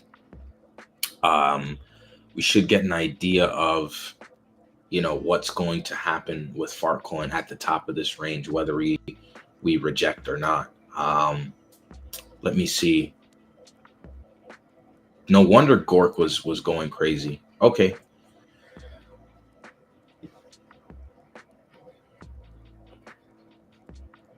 Dude. Bears are absolutely fried. Holy cow. This is where the market starts to lose its head and get a little irrational. 161. Okay, alrighty. Time to close my soul long. I caught the meat of the move. Let me take a nice little, or should I hold on for 200% for the just for the vibes? Bro, I'm at 165% gain on my soul long. Fartcoin looking good on. Man, dude. Well, if this is it, crazy. Like, if this is the next phase here, this is wild. I don't know. I don't know. Like, even the Qs, the NASDAQ is breaking above the 200-day moving average on the daily. Wait, the NASDAQ is pushing too? Oh yeah. Yo, throw that up. I think that's really important. Love your post about TG Metrics, bro. Coffee DeFi. Oh yeah, TG Metrics is looking good. You know what really caught me about TG Metrics Coffee was the ability to rival Cookie.fun. When I say rival, I mean they operate in the same sector, right? So Cookie.fun is man, I don't even know what the market cap is right now, but it has to be up there. It has to be like 9-figure market cap. So, bro, look at the NASDAQ. Oh my goodness. Jeez, ripper. Ripping. Holy, what is going on? Yo, my longs are freaking in profit. Holy cow. 490 on Triple Q is the 200-day. So let's see the SPY. So we're coming up to it on the SPY. I have this W, charted out as a reminder, W, because you can either get the V or the W. And last in 2022, we got a W shape because of the banking crisis. But this might be more of a COVID-esque bounce, which is a V bounce. But you got to always be prepared that some of these things can happen. Facts. Oh, there is a setup I wanted to talk to you guys about, by the way. And to your point on this, on the SPY, we always have to be aware of the risk on the downside, right? We always have to be aware of the risk on the downside. So that's why I wanted to make sure that we mentioned that. Like, that's why we take profits in terms of like, because some people might say, oh, like, why are you taking profits on your longs right now? The longer you're in a trade, the more likely it is that you get that trade wrong. The more likely it is that you can mess that trade up in some way. So for me right now, like I'm sitting in profits. I'm building this perps account on Hyperliquid. I'm building it up brick by brick. I used all of my Fartcoin like on my entire Fartcoin bag, I put it on Hyperliquid. I long Fartcoin with most of it, and then I'm using a piece of it and just building that up, right? And I'm hoping to slap six figures here pretty soon, but it will be a brick by brick mentality. I won't just kind of like, maybe I could hodl these longs for a little while, but I much rather just take the profit off and put those into something else. Wild. All right, you want to go back to Gork? Well, that was an intermission. That was literally just a market intermission. Wait. Before we go back to Gork, I actually have something even better to share. Let me share my screen on this puppy, Draw. Y'all remember that from the other day? Oh yeah. And actually,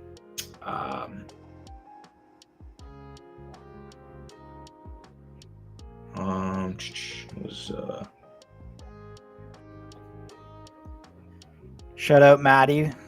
What's up? I see you in the chat. Maddie, yo, what up? All right. So I wanted to point out this draw chart because it just actually broke out. Now, remember Monday's stream? Remember we talked about Draw. We looked at their content. It was super funny. And I actually said that, we looked at that was when we looked at the bubble maps, and Deck Screener kind of showed weird bubble maps, and we ended up like clearing up the distro, and the distro looked clean. And I told y'all that, hey, look, I actually might buy this. And I did buy this. And if you were in my Telegram, you saw when I bought. And I bought around right here, like off this bounce. I know some people that kind of like snipe this bottom, but I wanted to kind of like confirm it'll stay within this wedge. When it closed, I was like, all right, cool. I'll stay in here. I'll buy. And so now we're about to trade back to the some resistance here and hopefully beyond. But one thing that was really notable was when we miscalled that distro on stream last stream, the community was crazy. They made sure to let us know that that was wrong and that the distro was clean. That's the sign of a healthy community, one that defends their product, one that defends their ticker, one that defends their project, right? That's what you got to look for, and that's why I put it on the watch list. When I marked this out, one thing that really made it super obvious that I needed to buy was their X account got banned. Their X account got banned yesterday or the day before. Excuse me, I'm about to sneeze. Hold on.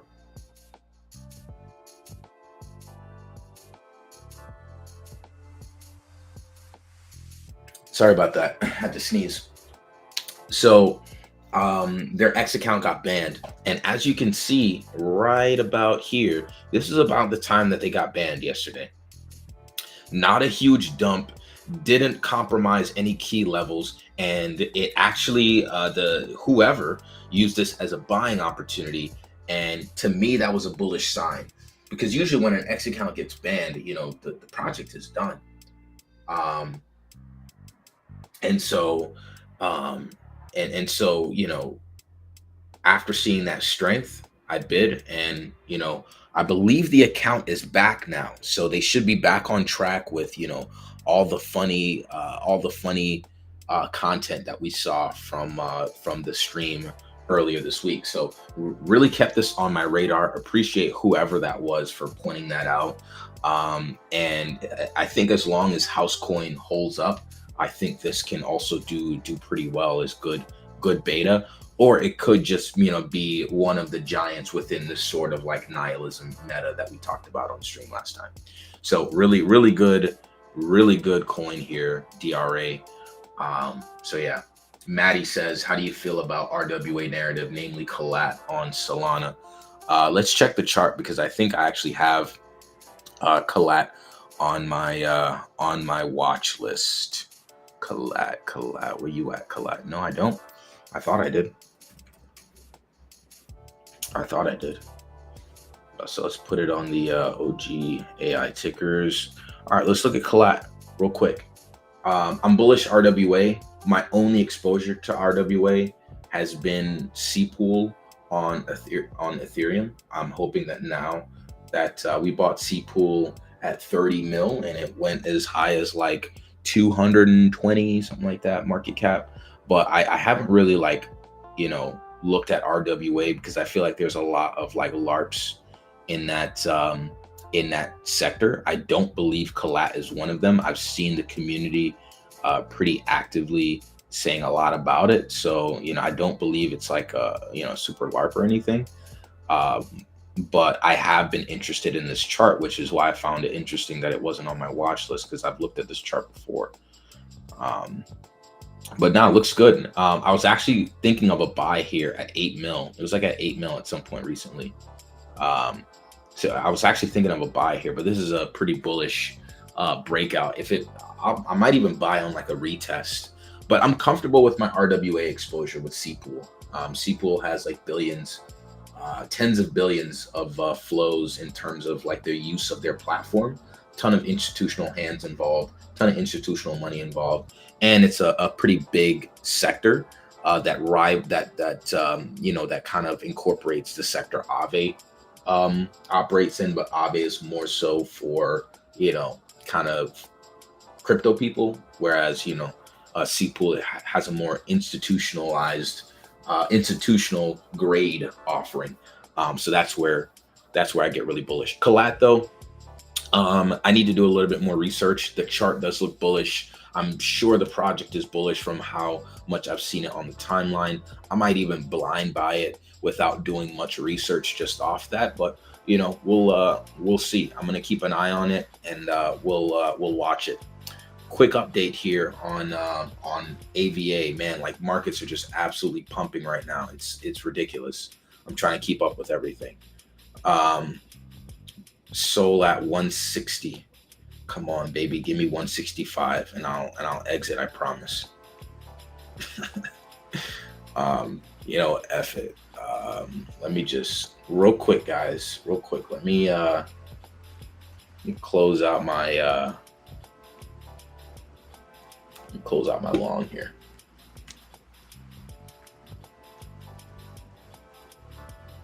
Yeah, get those profits in there. Just take that off the table real quick.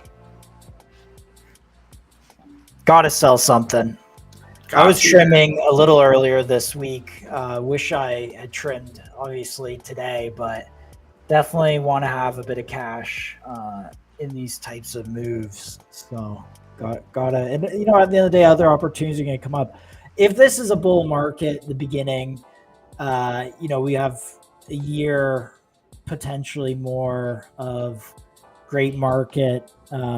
If this is kind of the end of let's say that relief rally that we've seen, and there's more downside where the W shape kind of plays into the macro. I mean, if you do have some cash on hand at this point, that's, keep that dry powder because you can buy a dip. Because I think still people want to see the Fed ease, but the Fed's not going to ease at this point. I just feel like there's going to be some sort of like games played with these deals from Trump. Like, the market is bullish right now. The market is bullish right now because of these. Dang, how high does this thing go? What the heck are we talking about? This was not. But I feel like the market was bullish because of Trump and what he was doing with tariffs and everything, and with the deals. But obviously when it came to closing some of these deals, he's not always going to be as straightforward as we need him to be, right? Like, he's always going to have something that he says that just messes up the flow of the market. That's what he's been doing this whole time, and I wouldn't be surprised if that's what continues to happen. So I just want to be cautious, take profits off the table while I can, and reload wherever need be. So real quick update on AVA. Huge, man, huge project right here. Maddie says facts. I've had it on my watch list as well, thinking about an entry. Yeah, Collat looks good, man. Collat looks really good. AVA. So we called it out here at like 55 mil. It was a little top of the range ish, top of this accumulation range. And again, these are the parts of the market where I love the most. The part where you can just long blindly and still be in profit, right? This is probably where I'll prioritize a lot of my perps trading. I tend to try to trade these like mid caps, trade on perps, and position long term in micro caps. I try to do that from the lows, right? So during these accumulation ranges but here's the thing, I don't want to do it here. I don't want to do it there because I don't know how low this thing will go yet. I like to wait till here. This is a spring test. In an accumulation range, when it makes low, sometimes it doesn't happen as cleanly on all of these charts, but AVA is actually playing out really well, where you have this spring test and it gets bought up. Then you have a retest of the bottom of the range right there, and then it bounces.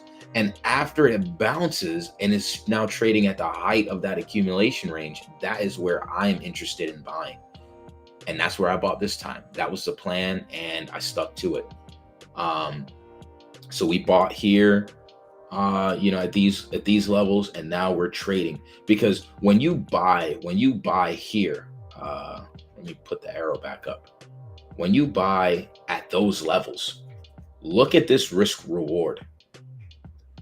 It took a massively bearish market for it to get to these levels under here. So I know that my downside is limited to the bottom of this range, but my upside is at the top of this at this all-time high. At the very least, we can make it back to this resistance level, which I don't feel like will hold up very well. Because most of the people that probably bought here didn't wait up until now to sell here. Because think back to the basics when it comes to support and resistance. When something trades below a support, it forms a resistance because there are people here that are like, look, I need to break even on my trade at least. I've endured this entire move, and I'm gonna, as soon as it gets back up to this level here, that's where I'm gonna cut my bag so I can at least break even. That is the psychology behind a resistance. Here's the thing. How likely is it that someone would have held from January all the way down? They would have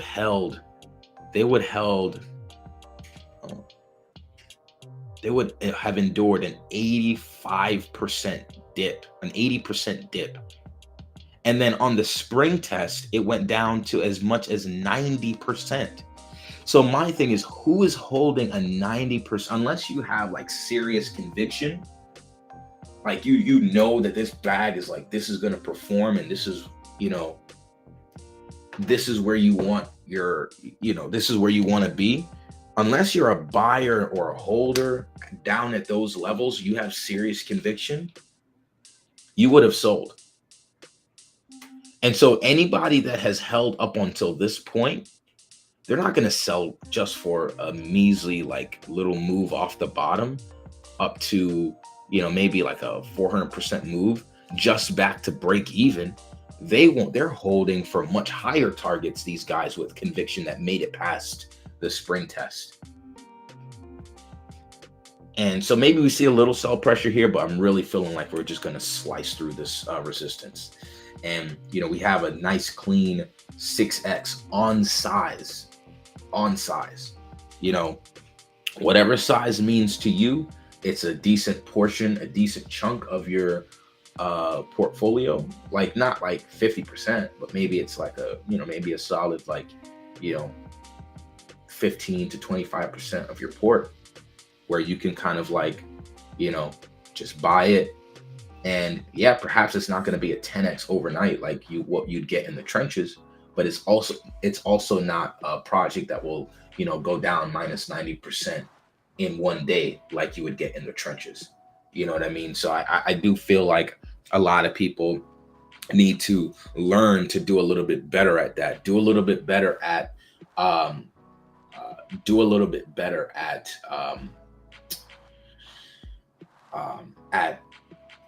staying out of the trenches and taking advantage of some of these easier swings, but then also going into the trenches when, times get really easy and gains are easy to come by. And this is a prime example of that in AVA. I can, instead of like, being attached to the screen for 16 hours a day trying to, hunt the latest meme coin narrative, I just buy, AVA, which is super solid. You don't even have to do a ton of research to know that this is a really good project, and you can get, a nice decent move up. And there are a few setups like this, and honestly, that's why I love buying on. That's why I love Hyperliquid. You know what I mean? Like Hyperliquid gives you the ability to play some of these mid caps with size. So yeah, looking really good here. Looking really, really good here. So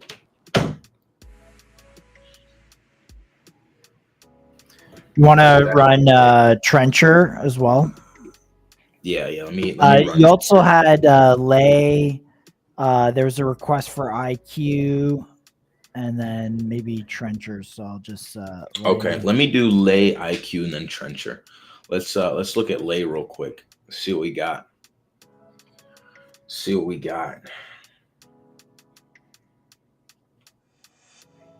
All right, still hasn't made it out of the accumulation zone yet, but you see that there is buying interest within this range. I don't know if this makes any difference to you guys, but look at the price action. Let me do this. Put this up. Let's just put this line up real quick.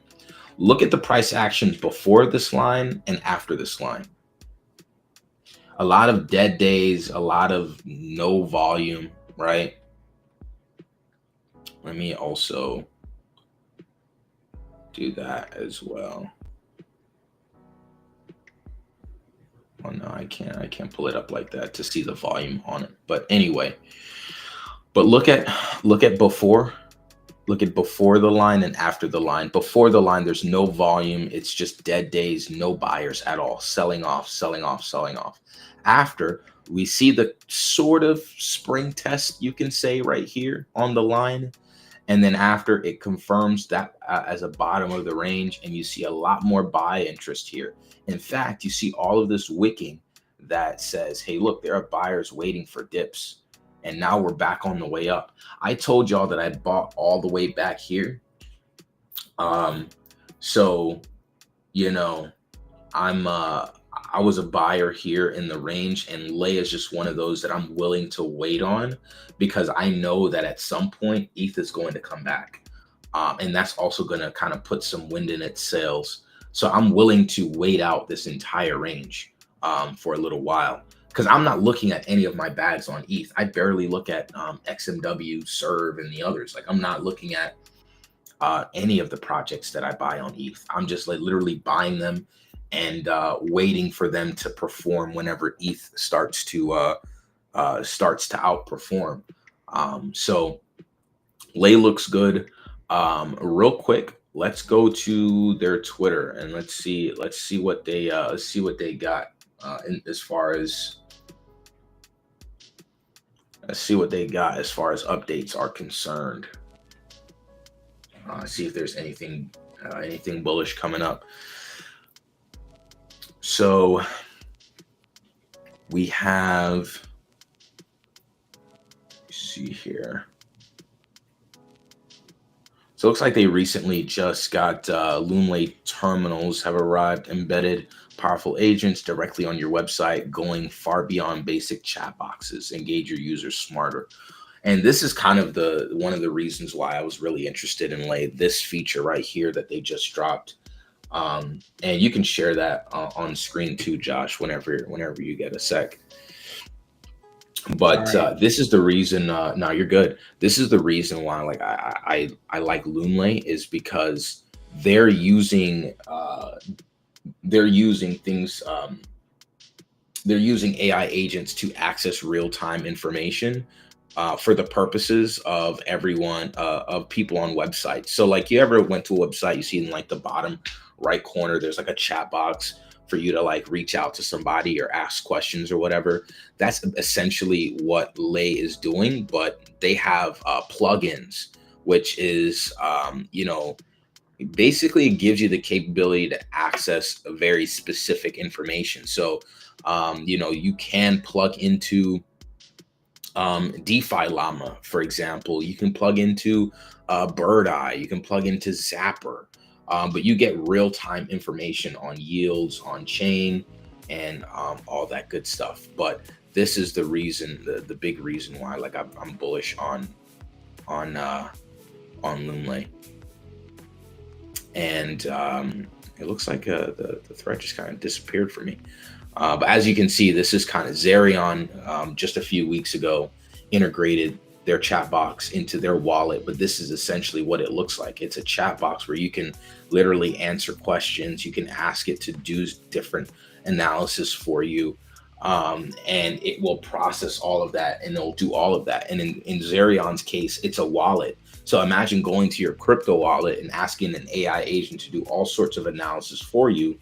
And you being able to tap into a ton of like real-time info. So I think for me, that's I still see that they're updating, they're building, they're looking good. So I'm going to continue to watch them and watch that play out. Let's see here. One other thing that I had.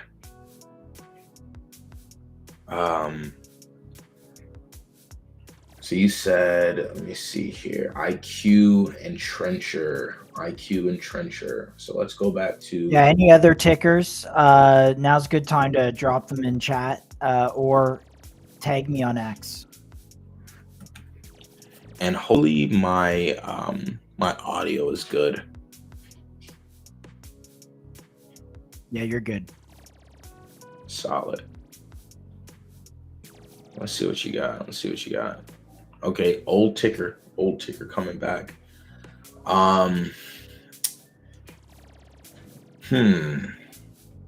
Very interesting. So very long accumulation period on this thing. That's like literally my first observation. What I do find, I'm not going to be a buyer of this right now, but what I do find is that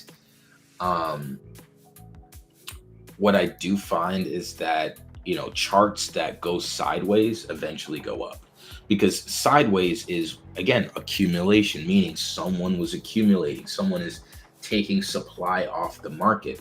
And when that happens, at some point if there is demand that comes in with little supply on the market, price has to rise to accommodate for the demand that comes in. So that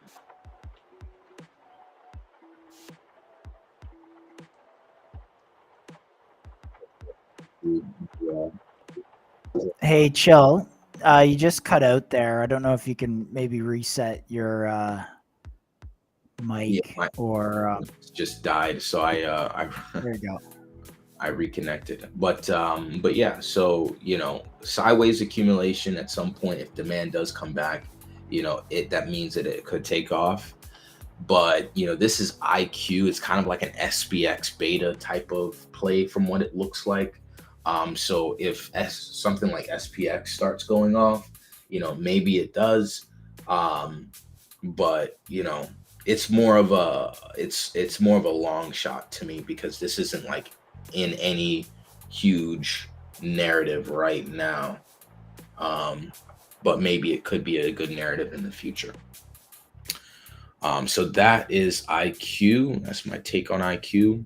Let's see. Dang, house coin back at above 60 mil. A lot of things pumping today. A lot of things pumping except Trencher. Trencher looked really good. But it had this nasty sell-off here and it broke structure.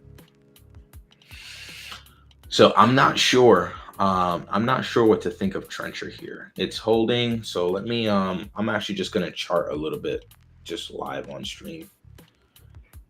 See what's up. Let's get rid of that. Because at this point, Trencher looks like it's more developing a range than anything else.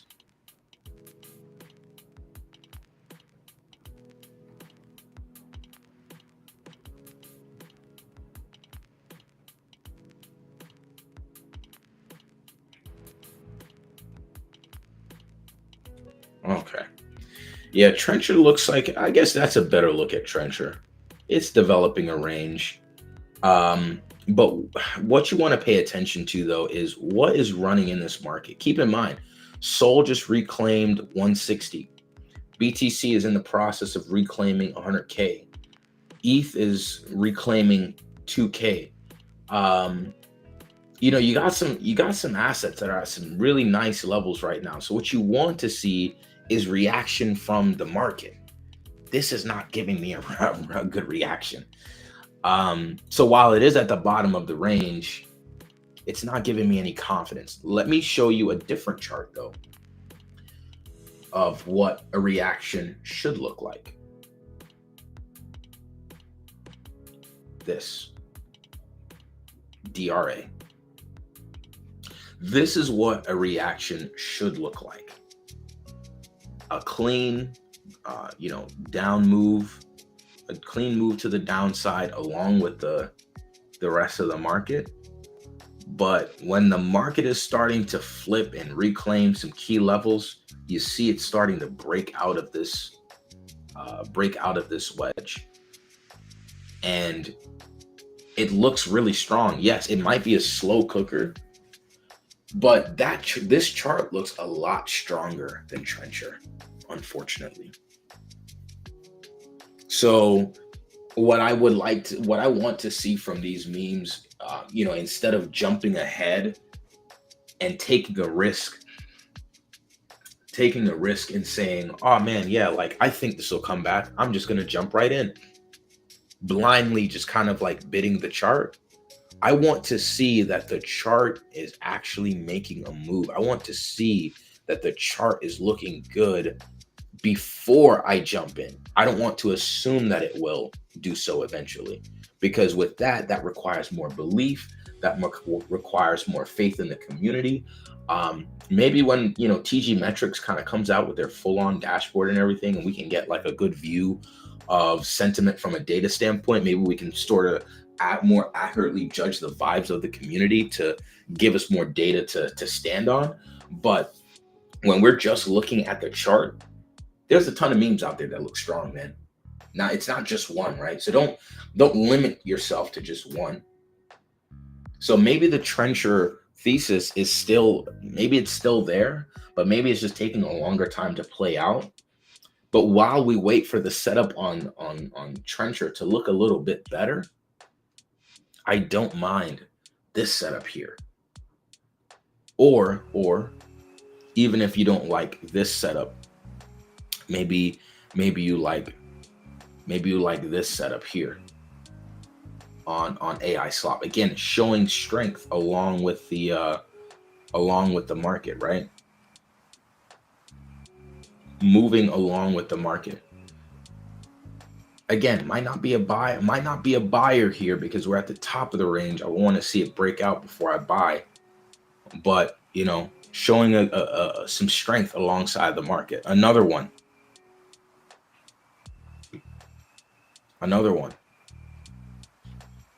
Aura Farm breaking the downtrend, just like very similar to what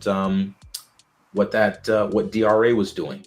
Very similar, breaking out of a downtrend and looking really strong on the chart. That's a breakout isn't a bad thing to buy. And then on a high cap, you have Solcoin. I had this, it didn't quite go inside of our box, right? Didn't quite go inside of our box, but it did hit the golden pocket. I didn't buy because I used the same capital to long Popcat and Sol. And I actually, or no, I'm sorry, I didn't use that to long. That was all my Fartcoin bag. I used my house bag. What I went ahead and put that into some new utility, and I called that out on my Telegram. If you follow me on TG, you should know about that. But we've been calling out this setup on Fartcoin for a really long time. So I just had other setups. I had my longs that were looking really good, really in profit. I didn't really have this urge, this absolute need. I'll send you the CA too, Josh. I didn't have this absolute need to buy Fartcoin because I had like other good setups that I was really confident in. So yeah, let me take a look at Housecoin one more time. Let me take a look one more time, because I want to look at this volume profile a little bit more and see what's up. I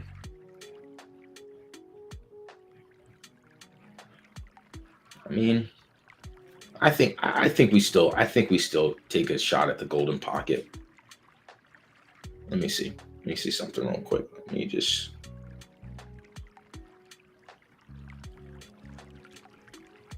If that's your view, we would have broken out. But who's to say we don't retest here? And if this is your view, oh dang, no, I don't even like that on the chart. Yeah, we could have broken out of a downtrend here, but we still could go for a retest. Volume isn't like going absolutely crazy on Housecoin right now. In fact, I would dare say that there's bias to the downside that could play out, but I don't mind seeing this take a shot at another shot at 50 mil before seeing some upside. So could do something there. Yeah, but that's pretty much it for all the stuff that we have for today. We ran through a lot of information. We looked at a lot of clean setups, and look at that. By the way, we were talking about PVS earlier, and we said it broke out. Y'all remember this like little circle that I drew here? This is a sort of a retest, and it looks like now it's breaking up to the upside. I was really actually close to buying this, but I have a pretty decent bag, so I'm not really too concerned. But PVS looking good. We talked about PVS today. TG Metrics. If you are in my TG, you know that I bought TAPS as well. Not really enough to cover that on stream. Let's do a watch list check. Let's just update everyone's watch list too. So what do you have on multi-charts here? Sorry, you have TAPS, TG Metrics. Yeah, so PVS, TG Metrics, TAPS, and MAIAR on my utility. Honestly, PVS and MAIAR need to go to my main bag tab, but I'm also checking out Nuit here. I bought yesterday. I kind of like this chart. I'm seeing some reaction off the lows, and And I'm hearing that from a tech perspective that it's looking that the tech is solid. So still in like an accumulation range, but Can you hit me massively a down from CA all on this time one? high. Yeah. Yeah, I wanna check this out. I've had this on the watch list for a pretty long time. I dare say that someone, I forgot how this got on the watch list, but I remember having this on the watch list for a really long time. And I just said I'd watch it just to see how it does, and it started to do really well. So I just ended up buying it, and I'm just gonna wait. MAIAR looking really good, coming out of the bottom of the range, looking strong. So that's the utility PVS TG Metrics. We did buy Nuit and TAPS recently. I did buy those, and of course MAIAR. For memes, we covered Draw and AI Slop, as well as Housecoin. Titcoin doing very well. Holy moly, that thing is going crazy. Housecoin looks like it's breaking out.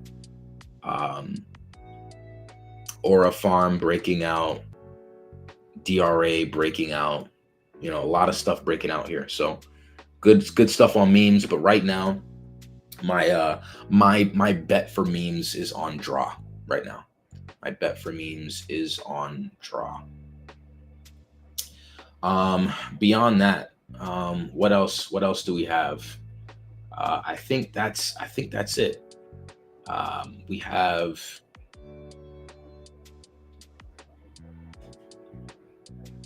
Serve and XMW looking very, very strong.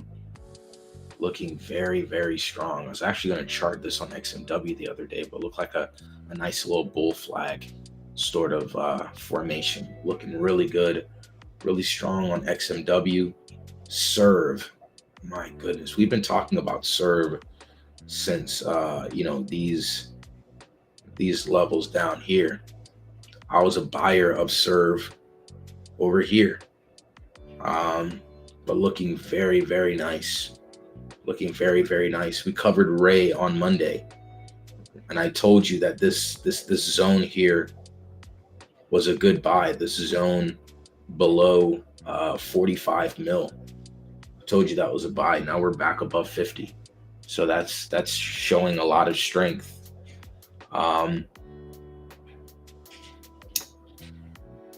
Let me see. I'm gonna add PBS here so I can take it off my utility window. But yeah, that's really the only other thing we covered was AVA. And I know, in the last few streams, we were like looking at some of these OG tickers to see who's gonna do what. So far, AVA looks the strongest. We did talk about Graphane. Graphane's still in the accumulation range, but at the top of it and looking like it has a head full of steam. So, we're looking good there. We just talked about AVA. The reason I'm not bidding any of these others, ARC still in the accumulation range, right? You see that there. Realist on the watch list, but still in the accumulation range. That the reason why Collat is the other one that I was actually thinking about, because it's breaking out. It's breaking out of this downtrend. It's showing a little bit of strength. So, a lot of good options here. But AVA is still my kind of like size bet. Back above 100 mil. Looking like we're about to trade right back to new all-time highs. But that's pretty much it, guys. The last thing that I'll share is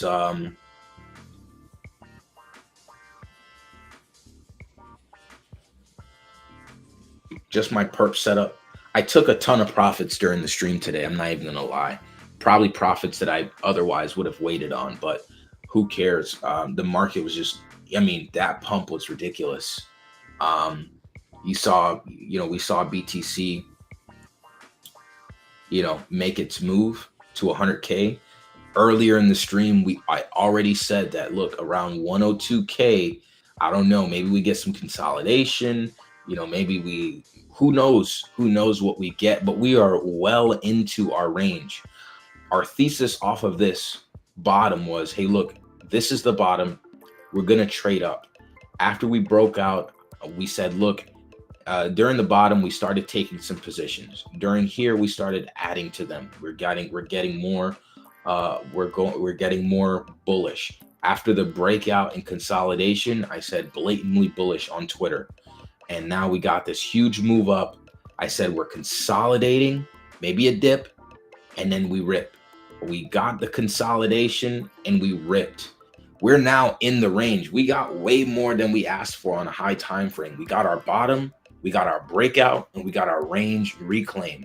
From right here, I don't know what else you want us to ask. I don't know what else I want to ask Bitcoin for, because we can easily go back down to test 92K here. We can go back down to test the top of this consolidation range. I'm not really sure what Bitcoin does here. Again, I know that we're going to all-time highs. I'm just not sure of the path that we take to get there, especially when our path there is dependent on Trump, whose words have not been consistent over these last few weeks, and really ever, when it comes to tariffs. So, let's hope for some more tariff clarity. If we miss out on some opportunities with longs, that's why we still hold our main bags like a PVS, like an XMW, like a Serve, like a Ray, like an MAIAR. That's why we hold these bags long term, because even if we're not exposed with some memes or with some perps or whatever, we still have exposure to the market that we can see some profits, even if we're not like actively in a trade. So that's why I'm not in a rush. That's why I took profits. But just to close out the stream, I think we're going to wrap it up here. Now that we're at 100K Bitcoin, would love to see it stay above it, but psychologically it's a big level. So let's see what happens. In case we get, short-term dips, here's what I'm eyeing. I'd like to add to my Fartcoin position here at a breakout retest somewhere around, let's say 105 or even 110. I would more so go in at 110 and just eat the downside if it comes to it.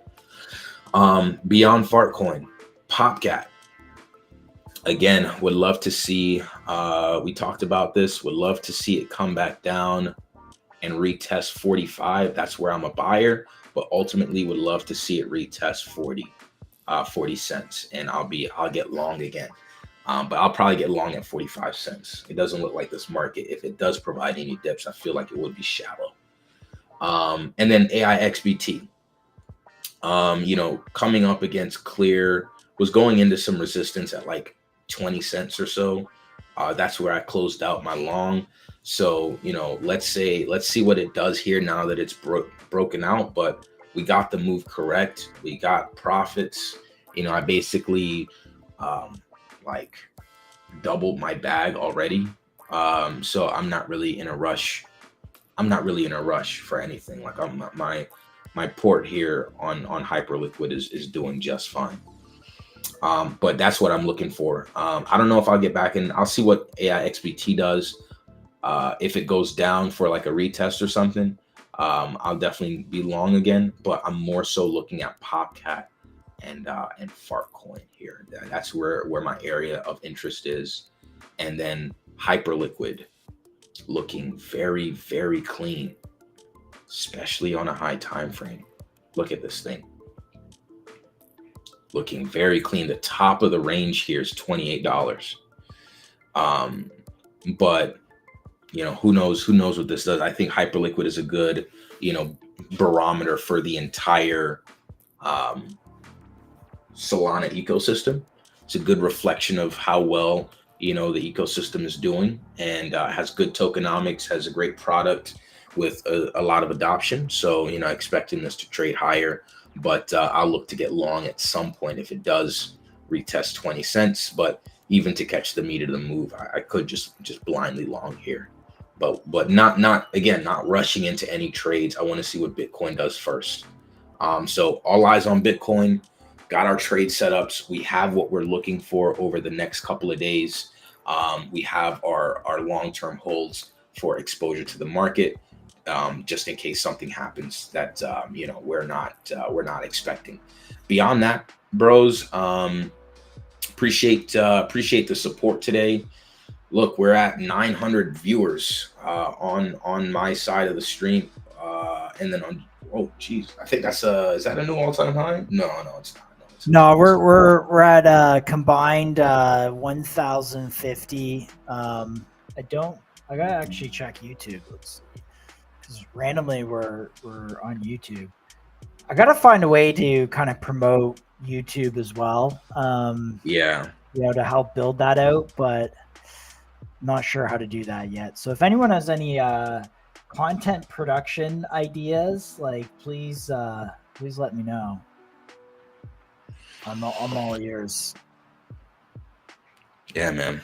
Outside of that,